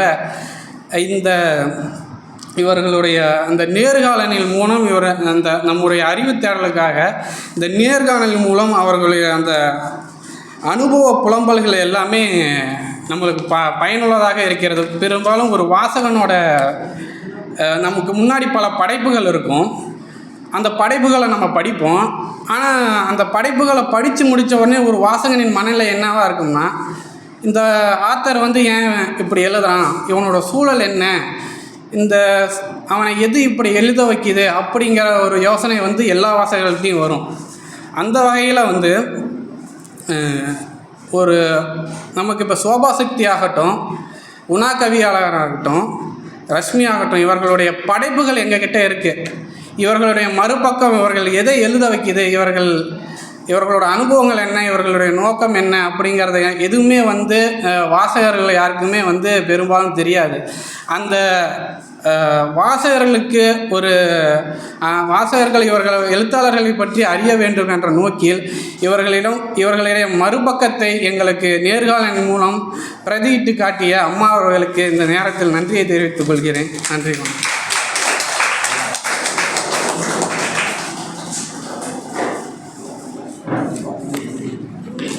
திறனாய்வின் வழி நவீன கால மாற்றங்களையும் படைப்புகளின் தேடல்களின் வழி விளக்கிச் சென்ற ஆய்வாளர் அவர்களுக்கு நன்றிகள். தொடர்ந்து கிழக்கிழங்கை எழுத்தாளர்களான அனார், ஷர்மிளா சையத் ஆகியோரை குறித்த விமர்சன பார்வையினை முன்வைக்க வருகின்றார் ஆய்வாளர் மா கலைச்செல்வன் அவர்கள்.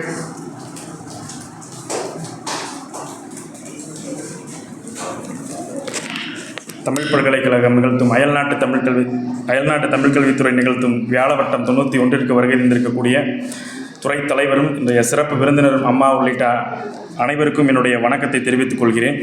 கார்த்தியில் தொடங்கி கலைச்செல்வனில் நிறைவடைகிறது. இந்த கார்த்தி சொன்னது போல எங்களுக்கு புது வகையான ஒரு இலக்கியத்தை அணுகுவதாகத்தான் இந்த புத்தகத்தை நாங்கள் வாசித்தோம். அதாவது நேர்காணல் இலக்கியத்தை நம்ம தமிழ் இலக்கிய வரலாறு வாசிப்போம், இலக்கியம், கவிதை, சிறுகதை நம்ம வெவ்வேறு கோணத்தில் நம்ம வாசிச்சிருப்போம். ஒரு நேர்காணல் இலக்கியத்தை வாசிக்கிறது அது புதுமையாக இருந்துச்சு. அந்த நேர்காணல் இலக்கியம் எவ்வாறு அமையணும், அந்த உத்திகளெல்லாம் அவங்க எப்படி கையாண்டிருக்கிறாங்க அப்படிங்கிறத பார்க்கும்போது எங்களுக்கு வியப்புக்குரியதாக தான் இருக்குது. அதுவும் குறிப்பாக நான் எடுத்திருக்கக்கூடிய எழுத்தாளர்கள் அனார் மற்றும் ஷர்மிளா சையத் என்ற 2 இலங்கையினுடைய கிழக்கு பகுதியை சேர்ந்த எழுத்தாளர்கள்.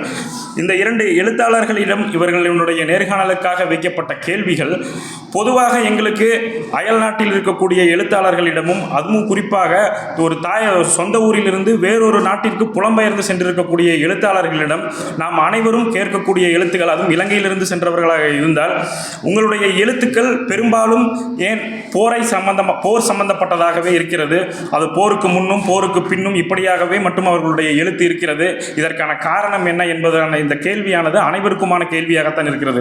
இந்த நேர்காணல் கண்ட புத்தகமும் அது நேர்காணல் கண்டது அம்மாவாக இருந்தாலும் அந்த கேள்விகள் அனைத்தும் நாம் அனைவரும் சேர்ந்து அனைவருக்கும் நமக்கு எழும்பக்கூடிய ஒரு கேள்வியாகத்தான் அந்த கேள்விகள் இருக்கிறது. ஏனென்று கேட்டால் ஜெய்சிலன் சார் கூட இதே அரங்கத்தில் குறிப்பிட்டிருப்பார், இலங்கைக்கு என்று ஒரு எழுத்து மரபு இருக்கு, இலங்கைக்கு என்று ஒரு கருத்தாக்க மரபு இருக்குது. அந்த மரபு உடைக்கப்பட்டது எங்கன்னு கேட்டால் இந்த போர் சமயத்தில் தான். போருக்கு பிறகு அவர்களினுடைய பாரம்பரியமான எழுத்தானது கட்டுடைக்கப்பட்டு அவர்களுடைய எழுத்து மலைமாற்றம் செய்யப்பட்டது, முழுவதும் போர் சம்பந்தப்பட்டதாகவும் அந்த போர் எவ்வாறு நடைபெற்றது, போரால் அவர்கள் திசையெங்கும் சிதைக்கப்பட்டதாக அவர்களுடைய எழுத்துக்கள் அனைத்தும் அதை சம்பந்தப்பட்டதாகவே இருந்தது. அப்படிங்கும் பொழுது இவர்கள் அனார் அவர்களிடம், அதாவது இசத் ரிஹானா முகமது அசீம் என்ற இயற்பெயரை கொண்ட அனார் அவர்களிடம், நாம் அனைவருமே அறிந்த ஒரு எழுத்தாளர் தான், சிறந்த கவிஞர் அனார் அவர்களிடம் இவர்கள் வைக்கக்கூடிய கேள்வி, போர்களை பற்றியே பேசுவது இலங்கையில் இருக்கக்கூடிய எழுத்தாளர்கள் பெரும்பாலும் இந்த போர்களை பற்றியே பேசுகிறீர்களே, இது எதற்காக அப்படிங்கிற ஒரு கோணத்தில் இந்த ஒரு வினாவை வைத்திருப்பார்கள். அதற்கு அவர்கள் குறிப்பிடக்கூடிய அந்த விடை நமக்கு மிகவும் ஒரு வியக்கத்தக்க விடையாக தான் இருக்கிறது. பெரும்பாலும் எங்களுடைய எழுத்துக்கள், அதாவது நாம் பார்க்கக்கூடிய பார்வை தான் அப்படி இருக்கிறதே தவிர அவருடைய எழுத்துக்கள் பெரும்பாலும் அப்படி இருப்பதாக தெரியவில்லை. காரணம் என்னவென்றால் அவர்கள் பெண்ணியத்தையும் பேசுகிறார்கள், தலித்தியத்தையும் பேசுகிறார்கள், சமூகத்தில் நடக்கக்கூடிய அனைத்து சிக்கல்களையும் அவர்களுடைய எழுத்தில் நம்மால் பார்க்க முடிகிறது. அனாரினுடைய ஓவியம் வரையாத தூரிகை, ஜின்னின் இரு தோகை, இது போன்ற கவிதை தொகுப்புகளை எல்லாம் நாம் வாசிக்கும் பொழுது அவர்களுக்கான அந்த மறுபக்கம் இன்னும் நமக்கு தெரிகிறது என்றுதான் நமக்கு கூற வேண்டும். அதாவது ஒரு பெண், அதாவது அந்த அனார் அவர்களினுடைய எழுத்து அனாருக்கானது மட்டுமல்ல, அம்மாவினுடைய கேள்வியும் அம்மாவுக்கானது மட்டுமல்ல, அது அனைத்து பெண்களுக்குமானது அப்படிங்கிறது அந்த எழுத்தை வாசிக்கும் போது நமக்கு தெரியுது. மாதம் தவறாமல் இரத்தத்தை பார்த்து பழக்கப்பட்டிருந்தும் என் குழந்தை விரலை அறுத்துக்கொண்டு அலறி வருகையில் நான் இன்னும் அதிர்ச்சியுற்று பதறுகிறேன், இப்போதுதான் முதல் தடவையாக இரத்தத்தை பார்ப்பது போன்று என்று அனார் எழுதுகிறார். இந்த கவிதையானது அது அனாருக்கு மட்டுமானது, மொத்த பெண்களுக்குமாகத்தான் நாங்கள் பார்க்க முடிகிறது. அது மட்டுமல்லாமல் நாங்கள் ஒரு இடத்தில் வியந்து பார்த்தது, பெரும்பாலும் கலாய்வுக்கு செல்லும் பொழுது, நேர்காணலுக்கு செல்லும் பொழுது அவர்களிடமிருந்து நாங்கள் பெறக்கூடிய பதிலை எங்களுக்கு சாதகமாக அல்லது குறிப்பாக எங்களுக்கு எந்த வகையில் பயன்படுகிறதோ அதற்கு மட்டும் நாங்கள் பயன்படுத்திக் கொள்வதுண்டு. ஒரு நூலாசிரியர் எவ்வாறு நடுவுநிலைமையுடன் இருக்க வேண்டும், நேர்காணலில் எடுக்கக்கூடிய தகவலை எவ்வாறு உள்ளதை உள்ளவாறே கூற வேண்டும் என்பதற்கு மிகச்சிறந்த எடுத்துக்காட்டு இந்த நூல். எதை வைத்து சொல்கிறேன் என்றால், அன்னாரிடம் ஒரு கேள்வியை கேட்கிறார்கள், ஒரு எழுத்தாளனுக்கு எவ்வகையான பொறுப்புணர்வு இருக்க வேண்டும் என்று ஒரு கேள்வியை முன்வைக்கிறார்கள். அதற்கு அன்னார் பதில் சொல்கிறார், நூலாசிரியர் நினைத்திருந்தால் அதை தவிர்த்து விட்டு கூட சென்றிருக்கலாம், ஆனால் அதை அப்படியே பதிப்பித்திருக்கிறார். திராவிடமணி, நீங்கள் என் தோழியும் கவிஞரும் அல்லவா, நீங்களே கூறுங்கள், பெண்களாகிய நாங்கள் வளரும் காலங்களிலேயே பொறுப்புணர்வுக்கு பயிற்றப்படுகிறோம். அது வீட்டின் ஒவ்வொரு மூலையிலும் பிசாசின் கண்ணாக உற்று பார்த்து கொண்டே இருக்கிறது. மூச்சு முட்டும் அளவிற்கு பொறுப்புகள் எங்களுக்கு இருக்கிறது பெண்களுக்கு. என்னை என் கவிதை உலகத்திலாவது பொறுப்புணர்வற்றிருக்கவும் கொஞ்சம் அத்துமீறவும் விட்டால் என்ன அப்படின்னு அனார் பதில் சொல்கிறாங்க. இப்போ இந்த பதில் அனாருக்கான பதில் கிடையாது, இந்த கேள்வியும் அம்மாவுக்கான கேள்வி கிடையாது, இது ஒட்டுமொத்த சமூகத்திற்கான கேள்வி.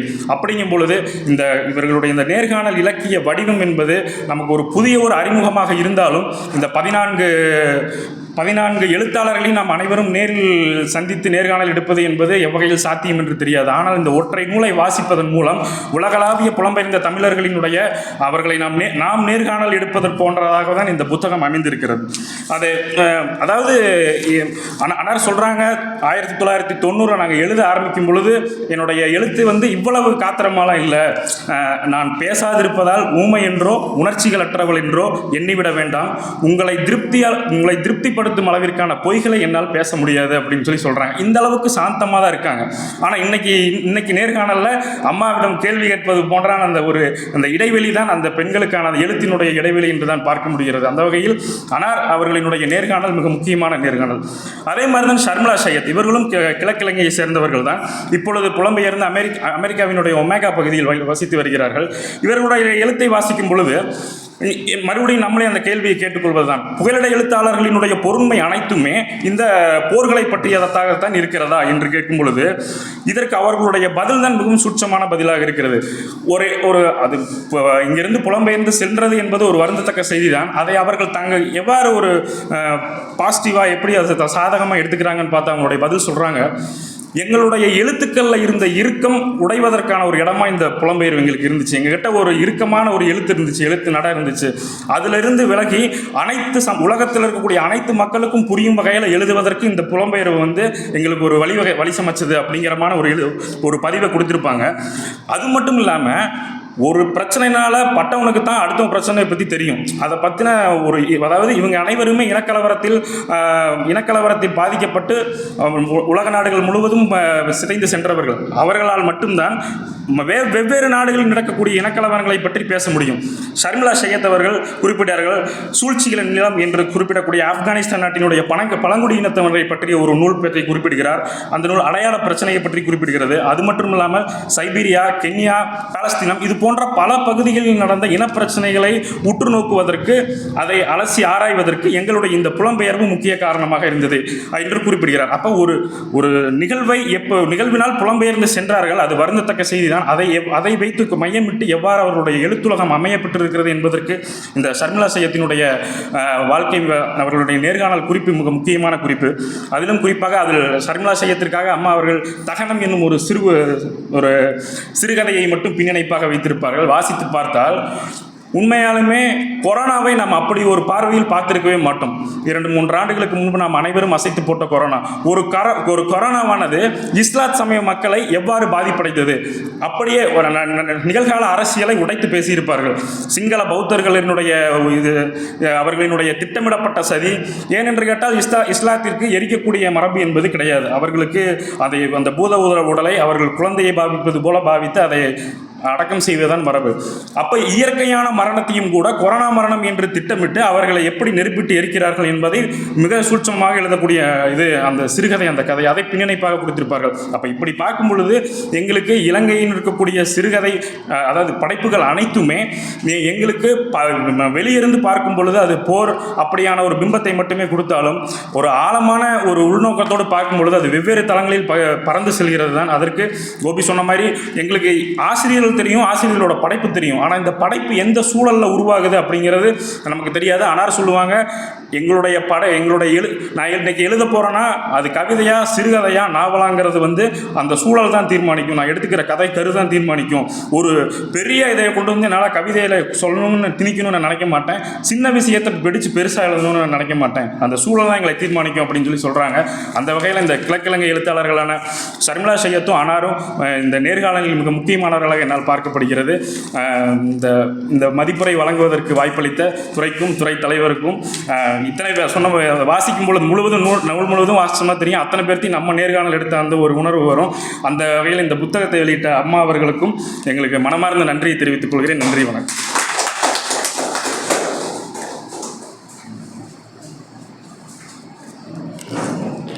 நேர்காணலின் முக்கியத்துவத்தினை நேர்த்தியாக திறனாய்வு வழி வழங்கி சென்ற ஆய்வாளர் அவர்களுக்கு நன்றிகள். ஒவ்வொரு ஆய்வாளர்களுமே அவங்களுக்குரிய தனித்த பாணியிலான ஒரு திறனாய்வினை முன்வைத்தார்கள். அனைவருக்கும் வாழ்த்துக்கள். தொடர்ந்து தமிழகத்துக்கு அப்பால் தமிழ் என்னும் பிள்ளையினை பெற்றெடுத்த தாயாக திகழும் பேராசிரியர் முனைவர் போ. திராவிடமணி அம்மா அவர்களை ஏற்புரை வழங்கிட வருகை தருமாறு அன்போடு பணிகின்றேன். எங்கள் விமர்சனத்திற்கான மதிப்புரையினை ஊடாகவே வழங்கிட வேண்டி விரும்புகிறேன்.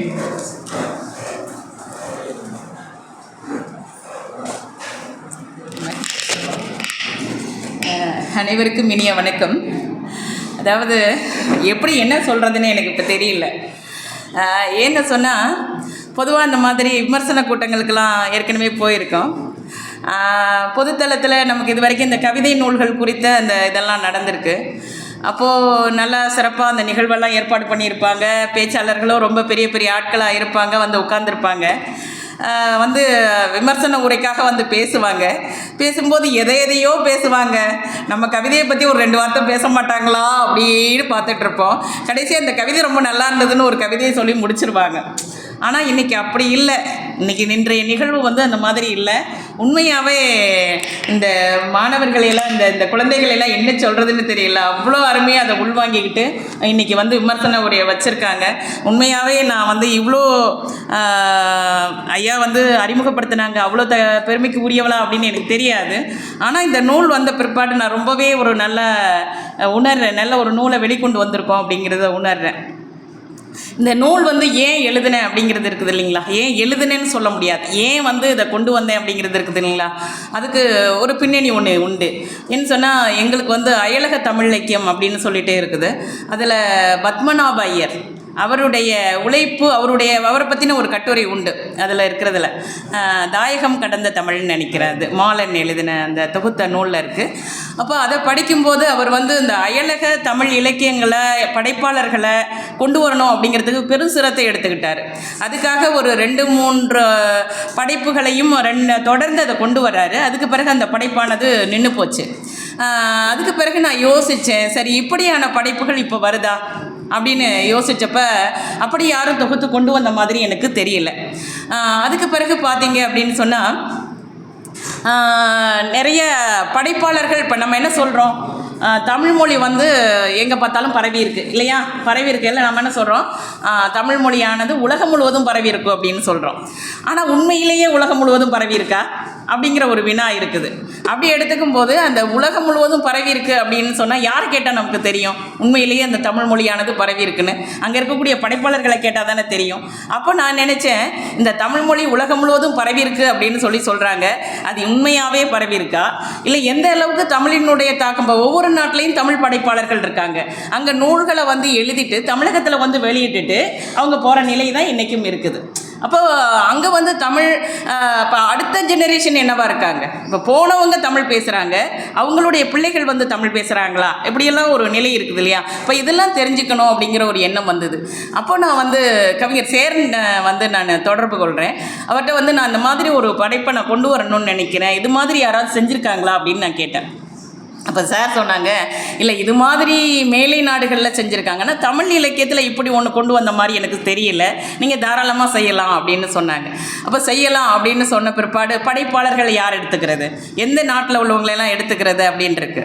அப்படி இருக்கும்போது எனக்கு ஒரு சிலரை தெரியும், முகநூல் வாயிலாக எனக்கு அவங்க அறிமுகம், சிலர் நேரடி அறிமுகம், பலரை எனக்கு தெரியாது. அப்படி இருக்கும்போது நான் என்ன செய்கிறேன் அப்படின்னு சொன்னால், அப்போ தான் நான் உங்களுக்கு புண்ணியவானுடைய எண் நீங்கள் தான் எனக்கு கொடுத்து உதவுனீங்க. அப்போ புண்ணியவான் அவங்கள வந்து சார்ட்டை வந்து வாங்கி நான் அவர்கிட்ட தொடர்பு கொள்கிறேன். அவர் மூலமாக தான் எனக்கு வந்துட்டு இவங்க தெரிய வர்றாங்க. அது யார்? சுந்தரதாஸ். அப்புறம் எனக்கு பவானி, இவங்கெல்லாம் ஒரு சிலர்லாம் தெரியும், ஒரு சிலர் எண் வந்து கவிஞர் சேரன் கொடுத்தார். அப்போ எல்லாரையும் தொடர்பு கொண்டு, சரி இவங்ககிட்ட என்ன மாதிரி வினாக்களை கேட்குறது அப்படின்னு சொல்லும்போது ஒரு 10 வினா காமனாக இருக்கும், எல்லாருக்குமே 10 வினாக்கள் இருக்கும். அப்போ ஒருத்தங்களை நேர்காணல் காண்றது அப்படின்னு சும்மா சொன்னால் நம்ம சும்மா எடுத்துட முடியாது. அவங்களுடைய படைப்புகளை படித்தால் மட்டும்தான் நேர்காணல் எடுக்க முடியும். அப்போ என்ன செய்கிறேன், நான் யாரெல்லாம் நேர்காணல் எடுக்கிறேனோ அவங்களுடைய படைப்புகளையெல்லாம் உட்காந்து நான் படிச்சுட்டு தான் அவங்கள்ட்ட நேர்காணல் நான் போகிறேன். அப்போ நீங்கள் வந்து செல்வம் அருளானந்தன் அவங்க வந்து மிகச்சிறந்த காலம்ங்கிற இதில் நடத்திட்டு வர்றாங்க. அவங்களுடைய நூல் வந்து இதிலேயே கிடைக்குது, இணையத்திலே கிடைக்குது. வந்து பெர்லின் வாசலா, அது ஏதோ அந்த நூலுடைய பேர் எனக்கு நினைவில் இல்லை. அவங்களுடைய நூல் இவங்க செல்வம் அருளானந்தனுடைய நூல் சரியில்லை, எனக்கு ஞாபகத்தில் இல்லை. இப்போ அவங்களுடைய நூல் வந்து பார்த்தீங்க அப்படின்னா பிக் பாஸில் கமலஹாசன் இருக்கார் இல்லையா, அவர் வந்து பிக் பாஸ் நிகழ்ச்சியில் ஒவ்வொரு நூலை அறிமுகப்படுத்துவார். அப்போ வந்து இந்த நூல் வந்து படிக்க வேண்டிய நூல்னு சொல்லிட்டு அதை அறிமுகப்படுத்தியிருக்காரு. இப்போ அப்படி இப்போ ஒரு நல்ல ஒரு படைப்பாளரும் கூட. அந்த அந்த அந்த நாவலை படித்தப்போ அவ்வளோ தகவல்கள் அதுக்குள்ளார இருக்குது. அது எல்லாருமே படிக்கணும், அதுக்காக தான் சொல்கிறேன். இப்போ செல்வம் மருளானந்தனுடைய நூல் வந்துட்டு எனக்கு இதை பார்த்து நான் சொல்கிறேன், அந்த நூல் வந்து நீங்கள் எல்லாருமே படிக்க வேண்டிய நூல். அது இணையத்திலேயே கிடைக்குது. அதில் வந்து அவ்வளோ தகவல்களை அவர் பதிவு பண்ணியிருக்கிறார். அப்போ அதை படிக்கிறேன். இப்போ ஒவ்வொருத்தருடைய இதையும் படிச்சுட்டு தான் நான் உங்கள்கிட்ட நேர்காணலுக்கு போகிறேன். அப்போ போகும்பொழுது இப்போ சில பேர் வந்து என்ன பண்ணுறாங்க, நேர்காணலில் வந்து 10 வினாக்களை ரெடி பண்ணியாச்சு. இப்போ அவங்ககிட்ட ஒப்புதல் வாங்காமல் நம்ம செய்ய முடியாது இல்லையா. அப்போ நான் வந்து என்ன பண்ணுறேன், இன்றைக்கி வந்திருக்க இணையத்தில் என்னை எல்லாரும் எப்படி பயன்படுத்துறீங்கன்னு தெரியாது, நான் எனக்கு சாதகமாக பயன்படுத்திக்கிட்டேன். இணையம் இல்லை அப்படின்னு சொன்னால் அந்த 14 பேர்கிட்ட நான் வந்து பேட்டி எடுத்துருக்க முடியுமா அப்படின்னு கேட்டால், நேர்காணல் கண்டிருக்க முடியும்னா முடியாது. இணையத்தின் வாயிலாக தான் அவங்கள்ட்ட நான் தொடர்பு கொள்கிறேன். தொடர்பு கொண்டு புலனம் வழியாக பேசிவிட்டு நான் வந்து உங்கள்கிட்ட இந்த மாதிரி இப்படி ஒரு நேர்காணல் எடுக்கணும் அப்படின்னு நான் நினைக்கிறேன், நீங்களால் வந்து அது ஒப்புதல் தர முடியுமான்னு நான் கேட்குறேன். அவங்க ஒப்புதல் கொடுத்த பிற்பாடு தான் என்னுடைய வினாக்கள் அவங்களுக்கு போகுது. அதுக்கு முன்னாடியே அவங்களுடைய படைப்புகளை எல்லாம் நான் படிச்சுட்டேன். ஏன் படிச்சுட்டேன் அப்படின்னா, இந்த 10 வினா கேட்குறது பெரிய விஷயம் கிடையாது. படைப்பு சார்ந்து நான் வினா கேட்கணுன்னா அதை முழுசாக நான் படிக்கணும். அப்போ படிக்கும் பொழுது உண்மையிலேயே ஆசி கந்தராஜா அவர் வந்து நிறைய நாடுகளுக்கு பயணம் செஞ்சுருக்காரு. அவர் வேளாண்மை துறை சார்ந்தவராக இருந்தாலும் கூட அவர் வந்து ஜெர்மனில் படிச்சிருக்காரு. அவர் தான் பெர்லின் வாசல் எழுதியிருக்காரு. ஆசி கந்தராஜா அவர் தான் பெர்லின் வாசல் எழுதியிருக்காரு. அப்புறம் வந்துட்டு நிறைய பெர்லின் வாசல், அது பெர்லின் நினைவுகள்னு ஒன்று எழுதியிருக்கார் போல இருக்குது, அதெல்லாம் எழுதியிருக்காரு. இப்போ அதெல்லாம் படிக்கும்போது பார்த்திங்கன்னா அவர் அறிவியல் சார்ந்து ரொம்ப இன்ட்ரெஸ்டிங்காக, முத்துலிங்கம் சாருடைய இதெல்லாம் படைப்பெல்லாம் படித்தோம்னா ரொம்ப ஜாலியாக இருக்கும்ல, ரொம்ப நகைச்சுவை உணர்வோடு அவர் எழுதுவார் இல்லையா. அது போலவே தான் இருந்தது கருணாகரன் சாருடைய அந்த இதை படிக்கும் பொழுதும் சரி, ஆசி கந்தராஜாவுடைய நூல்களை படிக்கும்போதும் சரி. இப்போ அதனால தான் நான் என்ன பண்ணேன், அதை படித்த பிறகு நிறைய விஷயங்களை அவங்கள்ட்ட படைப்பு சார்ந்து கேட்கணும். அவங்க படைப்பெல்லாம் படித்த பிற்பாடு தான் நான் அதை கேட்டேன். அதில் சில பேர் பார்த்தீங்கன்னா கருணாகரன் சார்லாம் நான் 10 வினா கேட்டேன்ல, இது மாதிரி எனக்கு ஒரு மாதிரி இந்த வினாக்கள்லாம் சில வினாக்கள்லாம் அவர் ரிஜெக்ட் பண்ணிட்டார். ஏன்னா இந்த வினாக்களுக்கெல்லாம் என்னால் பதில் சொல்ல முடியாது, நீங்கள் என்னுடைய படைப்பை படிச்சிங்களானே எனக்கு தெரியாது, உங்களுக்கு எப்படி நான் இன்டர்வியூ கொடுக்க முடியும் அப்படின்லாம் அவர் சொல்லிட்டார். இல்லை சார், உங்களுடைய நூலெல்லாம் இதெல்லாம் நான் படிச்சிருக்கேன் அப்படின்லாம் சொல்லி அதில் இதெல்லாம் கேட்ட பிற்பாடு தான் நான் உண்மையாக படித்தேன் அப்படிங்கிறதே அவர் தெரிஞ்சுக்கிட்டார். இப்போ அவருடைய படைப்புகளை எடுத்துட்டோன்னா அவர் வந்து தனித்தமிழில் நிறைய சொற்களை கையாளுறாரு. ரொம்ப வியப்பாக இருந்தது. நம்ம கூட அப்படியெல்லாம் தேடி தேடி நம்ம வந்து கையாளுவோமான்னு எனக்கு தெரியாது. அதெல்லாம் நான் வினாக்களில் கேட்டிருக்கேன். சில ரொம்ப தமிழ் சொற்களை எல்லாம் வந்து தூய தமிழ் சொற்களை எல்லாம் எடுத்து கையாண்டிருப்பார். இந்த மகிழ்வுந்துலாம் சொல்கிறோம் இல்லையா, அதுக்கெல்லாம் அவர் வேறு மாதிரி அவர் கொடுத்துருப்பார். இப்போ எப்படி சார் இப்படியெல்லாம் நீங்கள் கேட்டிருக்கீங்க அப்படின்னாக்கா, அவர் வந்துட்டு சலபதியிட்டையெல்லாம் அதுக்கு தொடர்பு கொள்வாராமா. ஒரு தனித்தமிழில் ஒரு சொல்லை உருவாக்கணும் அப்படின்னு சொன்னால் அந்த சொல்லுக்கு சலபதி இந்த மாதிரி இருக்கக்கூடிய நபர்களை எல்லாம் தொடர்பு கொண்டு அவங்ககிட்டையெல்லாம் இந்த சொல் சரியா அப்படிங்கிறத நான் பயன்படுத்தி அவருடைய கதைகளில் படிச்சிங்கன்னா நிறைய புதிய புதிய சொற்கள்லாம் இருக்கும். புதிய புதிய சொல்லாட்சியாக பயன்படுத்துவார். அவருடைய இப்போ இவங்களுடைய படைப்புகள்லாம் பெரும்பகுதி பார்த்திங்கன்னா ஈழம் சார்ந்த படைப்புகளாகவே இருக்குது. சரியா? அப்போ நான் உங்கள்கிட்ட ஏன் கேட்டேன், நீங்கள் புலம்பெயர்ந்து போய் இவ்வளோ நாள் ஆகுது, ஏன் இதையே பிடிச்சிக்கிட்டு இருக்கீங்க, அடுத்த கட்டத்துக்கு நீங்கள் போகலையா அப்படின்னு கேட்கும்போது, இல்லை நாங்கள் அடுத்த கட்டத்துக்கும் நகர்ந்துட்டோம் அப்படின்னு சில இதெல்லாம் சொன்னாங்க. அதில் குணா கவிகளனுடைய ஒரு கதை அதில் கொடுத்துருக்கேன், நான் பின்னிணைப்பாக கொடுத்துருக்கேன். ஓங்கில்கள்னு ஏதோ ஒன்று வரும், அது வந்துட்டு இல்லை ஏதோ கடத்தப்பட்டவனா ஏதோ ஒரு கடத்தப்பட்டவன் வருமே, இந்த பக்கத்தெல்லாம் இருக்குது. கவிதாலட்சுமி வியாபலன் குணாகவிகள் ஒப்பு கொடுக்கப்பட்ட மனித கடத்தல். அது பார்த்திங்கன்னா முழுக்க இந்த ஏஜெண்டெல்லாம் பணத்தை வாங்கிட்டு ஏதோ ஒரு நாட்டில் கொண்டு விட்டுட்டு அப்படியே விட்டுருவாங்க இல்லையா, அது அவ்வளோ தத்ரூபமாக அதில் எழுதியிருப்பார். ரஷ்மியோடைய கதையை படிச்சுட்டு நான் தூங்கவே இல்லை 2-3 நாள். அவ்வளோ அருமையான கதை சார் அது. அதாவது ஒரு சின்ன குழந்தை 12 வயசில் பாலியல் வல்லுணர்வுக்கு ஆட்பட்ட ஒரு குழந்தை. அந்த குழந்தை வந்து பெரிய பொண்ணு, அவங்களுக்கு 50-60 வயசு ஆன பிறகும் அந்த பாதிப்பு எப்படி அவங்களுக்குள்ளே இருக்குது அப்படிங்கிறத அந்த ரஷ்மியனுடைய கதை அவ்வளோ பாதிச்சது என்ன. அதே போல் மரசிற்பம்னு ஒரு கதை வந்து சோபாசக்தியினுடைய கதை. அதுவும் பார்த்தீங்க அப்படின்னு சொன்னால் அந்த சித்திரவதைன்னு சொல்லுவாங்க இல்லையா, இந்த கை காலெல்லாம் 2 பக்கமும் கட்டிட்டு அப்படியே 2 அப்படி பிரிப்பாங்கள்ல, அதுதான் கடைசியாக நடந்த அந்த நிகழ்வு. கடைசியாக அதை வந்து அந்த மாதிரி தண்டனைகள் கொடுக்கக்கூடாதுன்னு தடை விதிச்சிருப்பாங்க.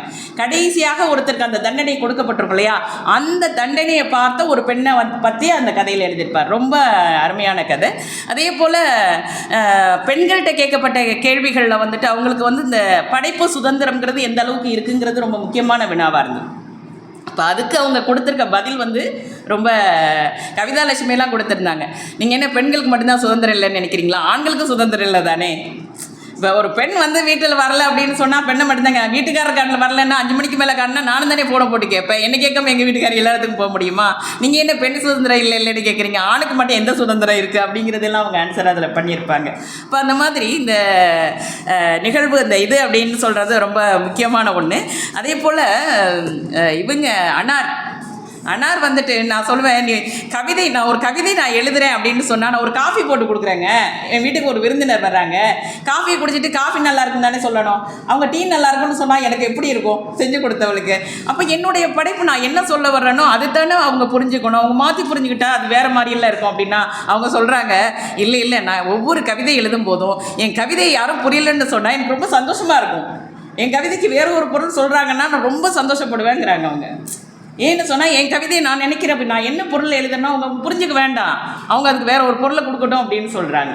அவங்க சொல்கிறாங்க, நான் வந்து பெரிய கவிஞர்னு உங்களுக்கு தமிழ்நாட்டில் உள்ளவங்களுக்கு தெரியும், ஆனால் என் பக்கத்து தெருவில் உள்ளவங்களுக்கு நான் ஒரு பெரிய படைப்பாளின்னு தெரியவே தெரியாதுங்கிறாங்க. இப்போ எந்த அளவுக்கு ஒரு படைப்பாளர் அங்கே இருக்கிறாங்க, அதுவும் இஸ்லாம் சமூகத்தை சேர்ந்தவங்க. சர்மிளா சையத்தையும் அனாரையும் நம்ம வச்சு பார்த்தோம்னா 2 பேருமே இலங்கையை சேர்ந்தவங்க, 2 பேரும் இஸ்லாத்தை சேர்ந்தவங்க. ஒருத்தன் அந்த மத கட்டுப்பாட்டுக்குள்ளே வாழக்கூடியவங்க, ஒருத்தங்க அதை உடச்சிட்டு வெளில போனவங்க. அப்போ அவங்களுடைய சிந்தனை எப்படி இருக்குது, இவங்களுடைய 2 பேருடைய இதை எடுத்து வச்சு பார்த்தோம்னாலே அப்படியே வேறு மாதிரி இருக்கும். இப்போ இவங்க இப்படி ஒரு சிங்கப்பெண்ணே அப்படிங்கிற மாதிரி இவங்க இருப்பாங்க. இவங்க வந்து நான் வந்து குடும்பத்துக்குள்ளே வரையறைக்குள்ளே இருந்தே நான் எழுதுகிறேன், நான் என்ன எழுதுறேங்கிறது அவங்களுக்கு தெரியும், ஆனால் எல்லாருக்கும் தெரியாது. அப்போ அந்த மாதிரி தான் அவங்களுடைய படைப்புகள் எல்லாம் இருக்கிறத நான் பார்த்தேன். அதே போல் சர்மிளா சையத்தினுடைய கதையும் கூட அந்த கொரோனா காலகட்டத்தில் அவங்க சொன்னாங்க. கொரோனா காலகட்டத்தில் வந்து நம்மளாம் வந்து இறப்பு அப்படிங்கிறது அந்த காலகட்டத்தில் வந்துடக்கூடாது அப்படிங்கிறதுக்காக அவங்க ஏன் போராடினாங்க, அதுக்கான விடை அதுக்குள்ளார தகனம் அதுக்குள்ளார வந்து இந்த இறப்பு வரக்கூடாது, நம்மளாம் வேறு சிந்தனை இருந்திருக்கும்.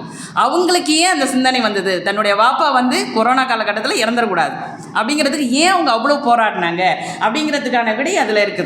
இப்போ அந்த மாதிரி ஒவ்வொருத்தருடைய கதையுமே பார்த்திங்கன்னா ரொம்ப அற்புதமான கதைகள். நாங்கள் அப்படி தான் பிளான் பண்ணோம். ஏன்னா ஒரு படைப்பாளர் அவரை பற்றி முழுமையான தரவுகளை கொடுக்கணும், அதுக்கப்புறம் அவங்களுடைய நேர்காணல் வரணும், அதுக்கு பிறகு அவங்களுடைய படைப்பும் இருக்கணும். அது மட்டும் கிடையாது, அவங்களுடைய புகைப்படமும் வைக்கணும்னு நான் முடிவு பண்ணியிருந்தேன். ஆனால் கடைசி நேரத்தில் அது வைக்க முடியாமல் போயிடுச்சு. அதனால தான் இந்த முகநூலில் மட்டும் அவங்களோட இதெல்லாம் நான் ஷேர் பண்ணியிருந்தேன். இதில் இன்னொரு விஷயம் என்னென்னாக்கா, இந்த நூல் வெளிவந்த பிறகு நான் பெரிய பிரச்சனையெல்லாம் எதிர்கொண்டேன். என்னென்னா, பலர் என்கிட்ட சண்டைக்கு வந்துட்டாங்க. அது எப்படி மலையக தமிழர்லாம் நீங்கள் எப்படி விட்டீங்க, இலங்கையில் மலையக தமிழர்கள் அவங்க ஒரு பெரிய திரளாக இருந்துக்கிட்டு செஞ்சிட்ருக்கோம், நீங்கள் எங்களையெல்லாம் எப்படி நீங்கள் அதில் இணைக்காமல் விட்டீங்க அப்படின்னு சொல்லி கேட்டாங்க. அதுபோல் வந்துட்டு இல்லை நான் அடுத்து ஒரு தொகுதி கொண்டு வரேன், அதுலெல்லாம் உங்களை நான் இணைச்சிக்கிறேன் அப்படின்னு நான் சொல்லியிருக்கேன். அதுபோல் இது ரொம்ப நல்லா இந்த படைப்பு வந்திருக்கு. இதில் நம்ம சொல்லக்கூடிய விஷயம் என்ன அப்படின்னு பார்த்தீங்கன்னா, இன்றைக்கி உலக தமிழில் பார்க்கல தமிழக தமிழர்களை விட ஈழத்தமிழர்கள் தான் முன்னணியில் இருக்காங்க. ஆனால் ஒரு காலகட்டத்தில் அவங்க எழுதின படைப்பெல்லாம் நம்ம படைப்புன்னு ஒத்துக்கிட்டது கிடையாது, இல்லைங்களா சார்? இங்கேருந்து போனவங்களாம் ஈழத்தமிழர்கள்னா என்ன படைப்பு எழுதுகிறாங்க, இதெல்லாம் படைப்பான்னு சொன்ன காலம் இருந்தது. இன்றைக்கி உலக தமிழ் அரங்கில் பார்க்கும் பொழுது அவங்களுடைய படைப்புகள் தான் நல்ல கனதியாக நல்ல வெயிட்டாக இருக்கிறத நம்மளால் பார்க்குறோம். அவங்க என்ன சொல்கிறாங்க அப்படின்னா, புலம்பெயர்ந்த நாடுகளில் முதல்ல வந்து அவங்கள நிலைநிறுத்திக்கிறதே காலங்கள் கடந்துருச்சு.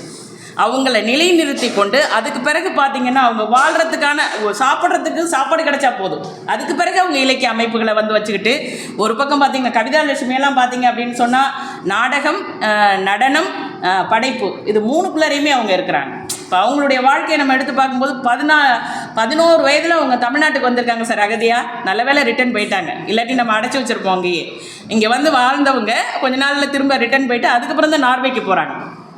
நம்ம தமிழகத்திலேயே வந்து இருந்திருந்தாங்கன்னா இன்னைய வரைக்கும் அவங்க அகதியாக தான் இருக்கணும், அவங்க இந்த உச்சத்துக்கு போயிருக்க முடியாது. இப்போ தமிழகத்தில் தான் இருக்காங்க அவங்க. இப்போ அதே போல் ஆசி கந்தராஜும் இப்போ தமிழகத்தில் தான் சுற்றுப்பயணத்தில் இருக்கார். சோபா சக்தியும் கூட ஏதோ கங்கை ஆற்றுக்கரையில் நின்றுட்டு இருக்கிறதா ஒரு ஃபோட்டோ போட்டிருந்தார். ஆக எல்லாருமே ஆமாம், குணா கவியழகன் கூட இங்கே வந்துட்டு போனார், இப்போ சமீபத்தில் வந்துட்டு போனார். இப்போ எல்லாருமே பார்த்தீங்க அப்படின்னு சொன்னால் குணா கவியழகனுடைய படைப்புகள்லாம் இணையத்திலே கிடைக்குது, அதெல்லாம் நீங்கள் வந்து படிக்கலாம். ரொம்ப நல்ல கதைகள் சார், ரொம்ப அற்புதமான கதைகள். இதில் என்ன இது அப்படின்னு பார்த்தீங்க அப்படின்னா, இந்த நூல் வெளியீடு காலச்சுவடு பதிப்பகம் வச்சுருந்தாங்க. அந்த அரங்கில் பார்த்தீங்கன்னா 2 பேருமே விடுதலை புலியை சேர்ந்தவங்க, அமைப்பு சார்ந்தவங்க. அதில் வந்து குணா கவியழகன் இறுதி வரை இருந்து அமைப்புக்காகவே செயல்பட்டவர். சோபா சக்தி போங்கடா அவங்க அமைப்பு வேண்டாம், அவங்களுடைய செயல்பாடு எனக்கு பிடிக்கலன்னு அதுலேருந்து வெளிப்பட்டு வெளியாகி போனவர். அப்போ குணா கவியழகனுக்கும் சோபா சக்திக்கும் இடையே முரண், ஆனால் 2 பேரும் பக்கத்தில் இருந்து தான் நூலை வெளியிட்டாங்க. அப்போ சோபா சக்தி சொன்னார், இப்படியெல்லாம் ஒரு நிலைமை வரும்னு நான் நினச்சே பார்க்கல அப்படின்னு சொன்னார். ஆக இந்த மாதிரி நம்ம 14 படைப்பாளர்களுடைய படைப்பு இதெல்லாம் நம்ம எடுத்து இதை கொண்டு வந்திருக்கோம். நான் இவ்வளவு சாத்தியப்படும் அப்படின்னு நான் நினைக்கல. ஏதோ செய்யணும்னு நினச்சி கிட்டத்தட்ட 3 மாதம் தான் இதுக்கான நேரம். நான் எடுத்துக்கிட்ட நேரம் வந்து 3 மாதம்தான். ஆனால் அவங்கள தொடர்பு கொள்ளையதையே அவங்கக்கிட்ட நம்ம வந்து இந்த வினாக்களை வாங்குறது, அதுக்கான விடைகளை பெறுவதுங்கிறது ரொம்ப சவாலாக இருந்தது. சில பேர் ஒளிப்பதிவு பண்ணி அனுப்பினாங்க, சில பேர் தட்டச்சு பண்ணியே அனுப்பினாங்க, சில பேர் வந்துட்டு அப்பப்போ சொல்லுவாங்க.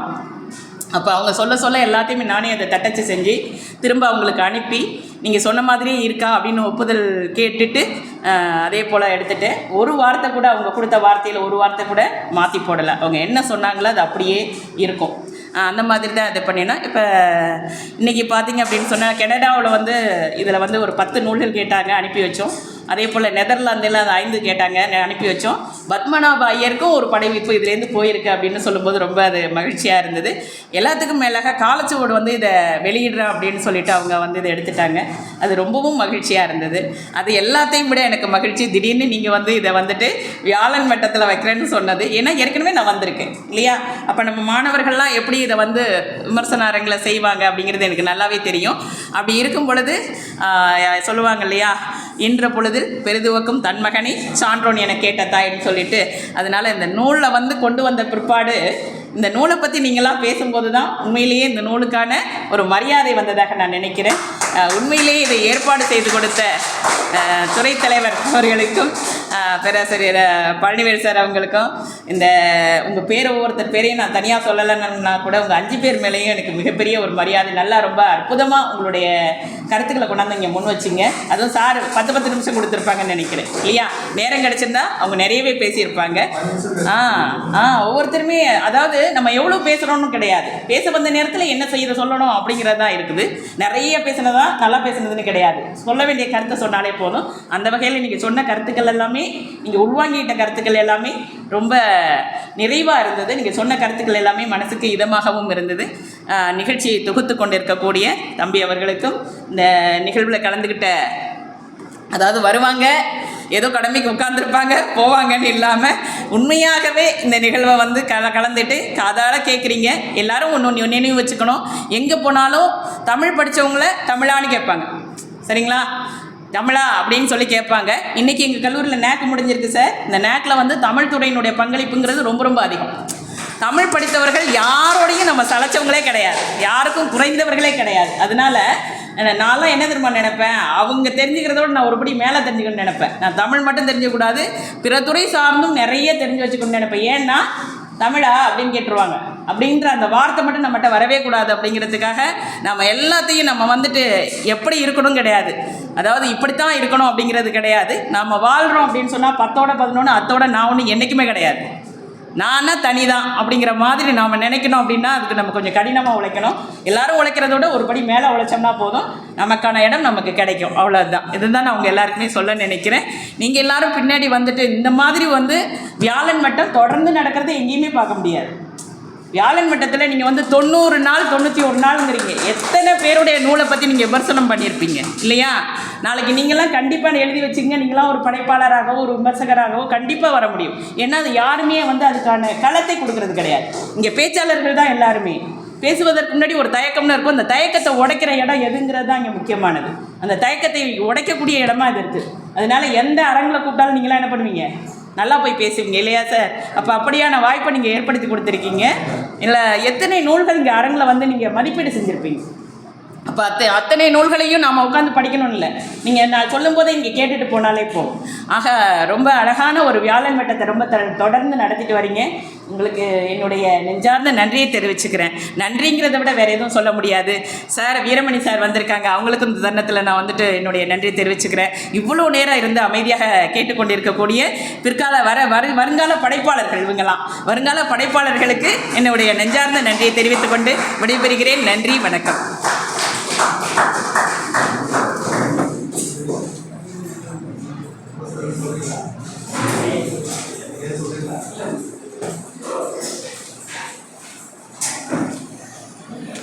ரொம்ப ஒரு நெகிழ்ச்சியான ஒரு வியாழவட்டமாக இது அமைஞ்சிருந்தது. மேடம் சொன்னாங்க, பேராசிரியர் திராவிடமணி அவர்கள் சொன்னாங்க, ஈன்ற பொழுதில் பெரிதுவக்கும் என்ற அந்த குரலுடைய மனோநிலையில் நான் இருக்கிறேன். இந்த புத்தகத்தை பற்றி இவங்க பேச நான் கேட்கும்போது அப்படின்னாங்க. உள்ளபடியே வந்து எனக்கும் அப்படி தான் தோணுச்சு. ஏன்னா இவங்க 5 பேரும் அதை பகுத்து பேசும்போது எனக்கு ரொம்ப பெருமிதமாக இருந்தால் தான் நான் அங்கே போய் உட்காந்தேன். சில பேர் என் முகத்தை பார்த்து பேசுவாங்க, சில பேர் என் முகம் பக்கமே பார்க்க மாட்டாங்க. நான் அவ்வளோ எளிமையாக இந்த பசங்களை வந்து அங்கீகரிக்கவும் மாட்டேன். ஏன்னா அவங்களுடைய எல்லாத்தையும் திரும்ப திரும்ப நான் ஒரு திருத்தம் போட்டு எனக்கு திருப்தி ஏற்படுற வரைக்கும் நான் அவங்கள ஒத்துக்க மாட்டேன் நான்.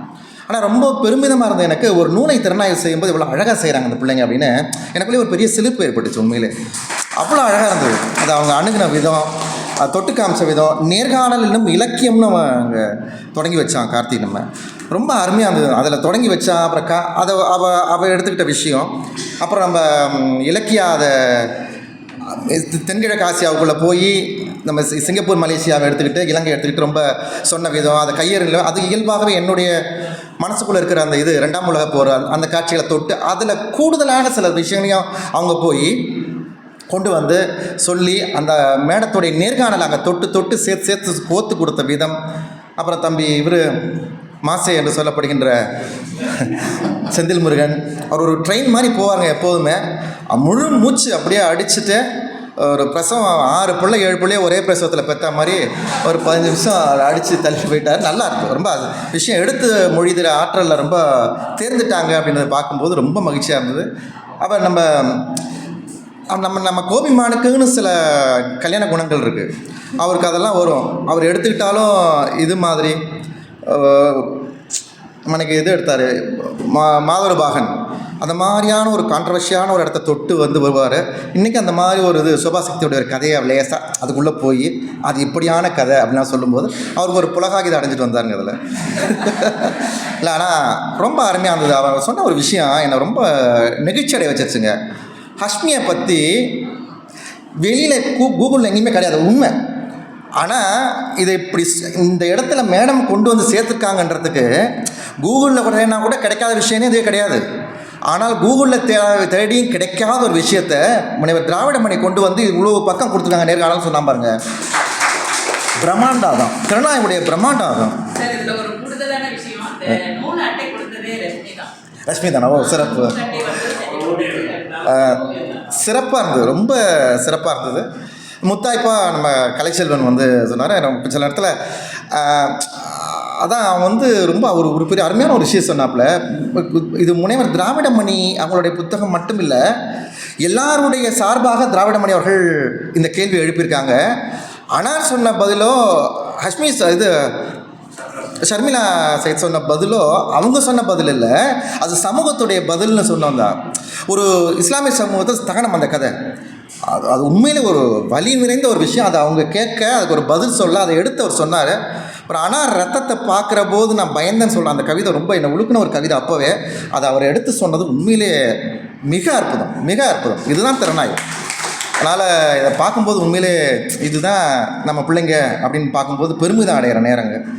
அதனால் மன மகிழ்ச்சியாக இருக்கு எனக்கு உண்மையிலே. இந்த பசங்க படித்து முடிச்சுட்டு போகும்போது எப்போ சீக்கிரம் எழுதிருங்க. ரொம்ப அருமையாக எந்த இடத்துக்கு போனாலும் இந்த பிள்ளைங்க நிற்பாங்க. மேடம் வரும்போது சொன்னாங்க, உங்கள் பிள்ளைங்க ரொம்ப அருமையான பிள்ளைங்கன்னாங்க. அது மாதிரி எந்த கல்லூரிக்கு போனாலும் எந்த பல்கலைக்கழகம் போனாலும் இந்த பிள்ளைங்க நிற்பாங்கன்றதுக்கு இந்த அரங்கம் ஒரு உதாரணம். அதனால் வியாழவட்டம் 91 உண்மையிலே நான் ரொம்ப மகிழ்ச்சி அடைகிறேன். என்னென்னா நம்ம எந்த நோக்கத்துக்காக இதை தொடங்கணுமோ அது வந்து நிறைவேறிடுச்சுன்றதில் ரொம்ப பெரிய ஆழமான இது. நிரலுரை பண்ண நம்ம சிவசங்கர் குமரி தமிழில் அவன் பொதுவாகவே கொஞ்சம் தான் பேசுவான், கொஞ்சுவான், கெஞ்சுவான், மிஞ்சுவான், எல்லாம் செய்வான்.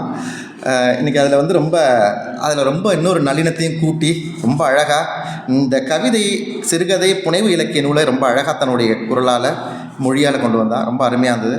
அதனால் இந்த ரொம்ப அருமையாக பண்ணாங்க. இந்த 5 பேருக்கும் வந்து கூட அவரையும் சேர்த்துருவோம், சேர்த்து இந்த 6 பேருக்கும் அடுத்த வியாழ வட்டத்தில் சிறப்பு செய்யப்படும் என்பதையும் சொல்லிட்டேன். தனியாக சிறப்பு செய்யப்படும் என்பதை சொல்லி இந்த வாய்ப்பு நட மேடம் இதோடு நிறுத்திடக்கூடாது. இது அவங்க சொன்ன மாதிரி அவங்க நான் அப்படி தான் புரிஞ்சுக்கிறேன். பரவாயில்ல, வந்துடலாம் மேடம். சரிவா, நீங்கள் வந்து நிச்சயமாக அதை நேர்காணல் இலக்கியம்ன்ற ஒரு வகைமையை தோற்று வச்சுருக்கீங்க, இங்கே மரபை தோற்று வச்சுருக்கீங்க.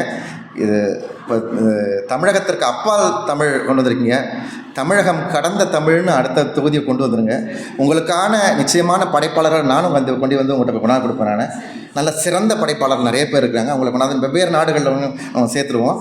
விரைந்து அடுத்த இதை கொண்டு வாங்க. காலச்சுவடைய இதாக கொண்டு வாங்க. நீங்கள் அது அயல்நாட்டு தமிழ் கல்வித்துறை நிச்சயம் உங்களுக்கு உதவும் மேடம். ரொம்ப உங்களுடைய நேரத்தை கொடுத்து வந்ததுக்கு யாரும் பெரும்பாலும் அப்படி செய்ய மாட்டாங்க. ஆனால் தன்னுடைய நேரத்தை கொடுத்து ரொம்ப எளிமையாக அவங்க ரொம்ப எளிமையாக ஒரு சாரும் சொல்லும்போது அவங்களுக்குலாம் தெரியும் உங்களுக்கு உங்கள் வெற்றிக்கு இவங்க எல்லாருக்குமே பழக்கம். நமக்கு எல்லாருக்குமே ரொம்ப ரொம்ப இயல்பாக நம்ம வீட்டில் இருக்கிற ஒரு சகோதரி இருக்கிற மாதிரி அப்படிலாம் நம்ம ஒரு டப்புன்னு அவங்ககிட்ட பேசிகிட்டே இருக்கலாம். அப்படியான ஒரு நல்ல அன்பு சகோதரி, நல்ல தோழி, நல்ல தோழர் அவங்களுக்கு நம்மளுடைய நெஞ்சார்ந்த நன்றியை சொல்லுவோம். நல்ல ஏற்பாடு செய்த நம்ம பிள்ளைங்களுக்கு நம்ம நன்றியை செய்வோம். கை உடைஞ்சாலும் கால் உடைஞ்சாலும் இன்றைக்கி வந்து நீ உடச்சி இந்த பிள்ளை கையை தானே உடச்சி விட்ட, கையை உடச்சிட்டு வந்தாலும் அந்த பிள்ளை வந்து இன்றைக்கி பிஸ்கெட்லாம் கொடுத்தது. எல்லாருக்கும் நன்றி சொல்லி உட்காந்து பார்த்த பிள்ளைங்களுக்கும் சாருடைய கிளாஸ் பிள்ளைங்க எல்லாருக்கும் நன்றி சொல்லி அனைத்து பிள்ளைகளுக்கும் நன்றி சொல்லுவோம். நன்றி. முறையான நன்றி வரும்.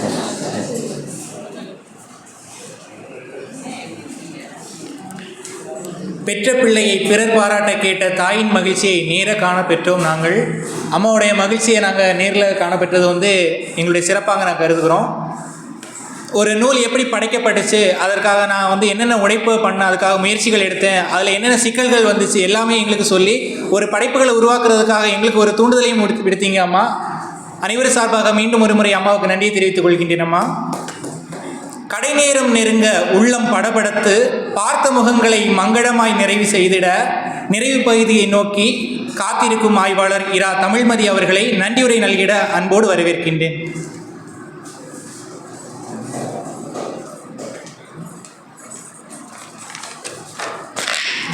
வணக்கம். தமிழ் பல்கலைக்கழகம் தஞ்சாவூர் அயல்நாட்டு தமிழ் கல்வித்துறை நடத்தி வரும் வியாழ வட்ட வார கருத்தரங்கம் தொடர் 99 வருகை தந்துள்ள உங்கள் அத்தனை பேரையும் நன்றி கூறும் விதமாக இந்நிகழ்வை வாரந்தோறும் தலைமை தாங்கி இன்று அறிமுக உரை ஆற்றி அமர்ந்திருக்கக்கூடிய வளர்தமிழ் புல முதன்மையர் மற்றும் எம் துறை தலைவருமான பேராசிரியர் முனைவர் இரா குறிஞ்சிவேதன் ஐயா அவர்களுக்கு எம் துறையின் மாணவர்களின் சார்பாக மனமார்ந்த நன்றியினை தெரிவித்துக் கொள்கின்றேன். மேலும் எங்களுக்கு என்றும் உறுதுணையாக இருந்து வரும் எம் துறை பேராசிரியரான முனைவர் பழனிவேலு ஐயா அவர்களுக்கு எம் துறையின் மாணவர்களின் சார்பாக மனமார்ந்த நன்றியினை தெரிவித்துக் கொள்கின்றேன். தமிழகத்துக்கு அப்பால் தமிழ் என்ற தலைப்பில் அனுபவத்தின் பெயரில் கிடைக்கும் ஞானமே சிறந்தது என்ற நல்லதொரு மதிப்புரை வழங்கிய கார்த்திகண்ணன் அவர்களுக்கும், இலக்கியாக்கா அவர்களுக்கும், செந்தில் முருகன் அண்ணா அவர்களுக்கும், கோபிமான் அண்ணா அவர்களுக்கும், கலைச்செல்வன் அண்ணா அவர்களுக்கும் எங்கள் துறையின் சார்பாக மனமார்ந்த நன்றியினை தெரிவித்துக் கொள்கின்றேன்.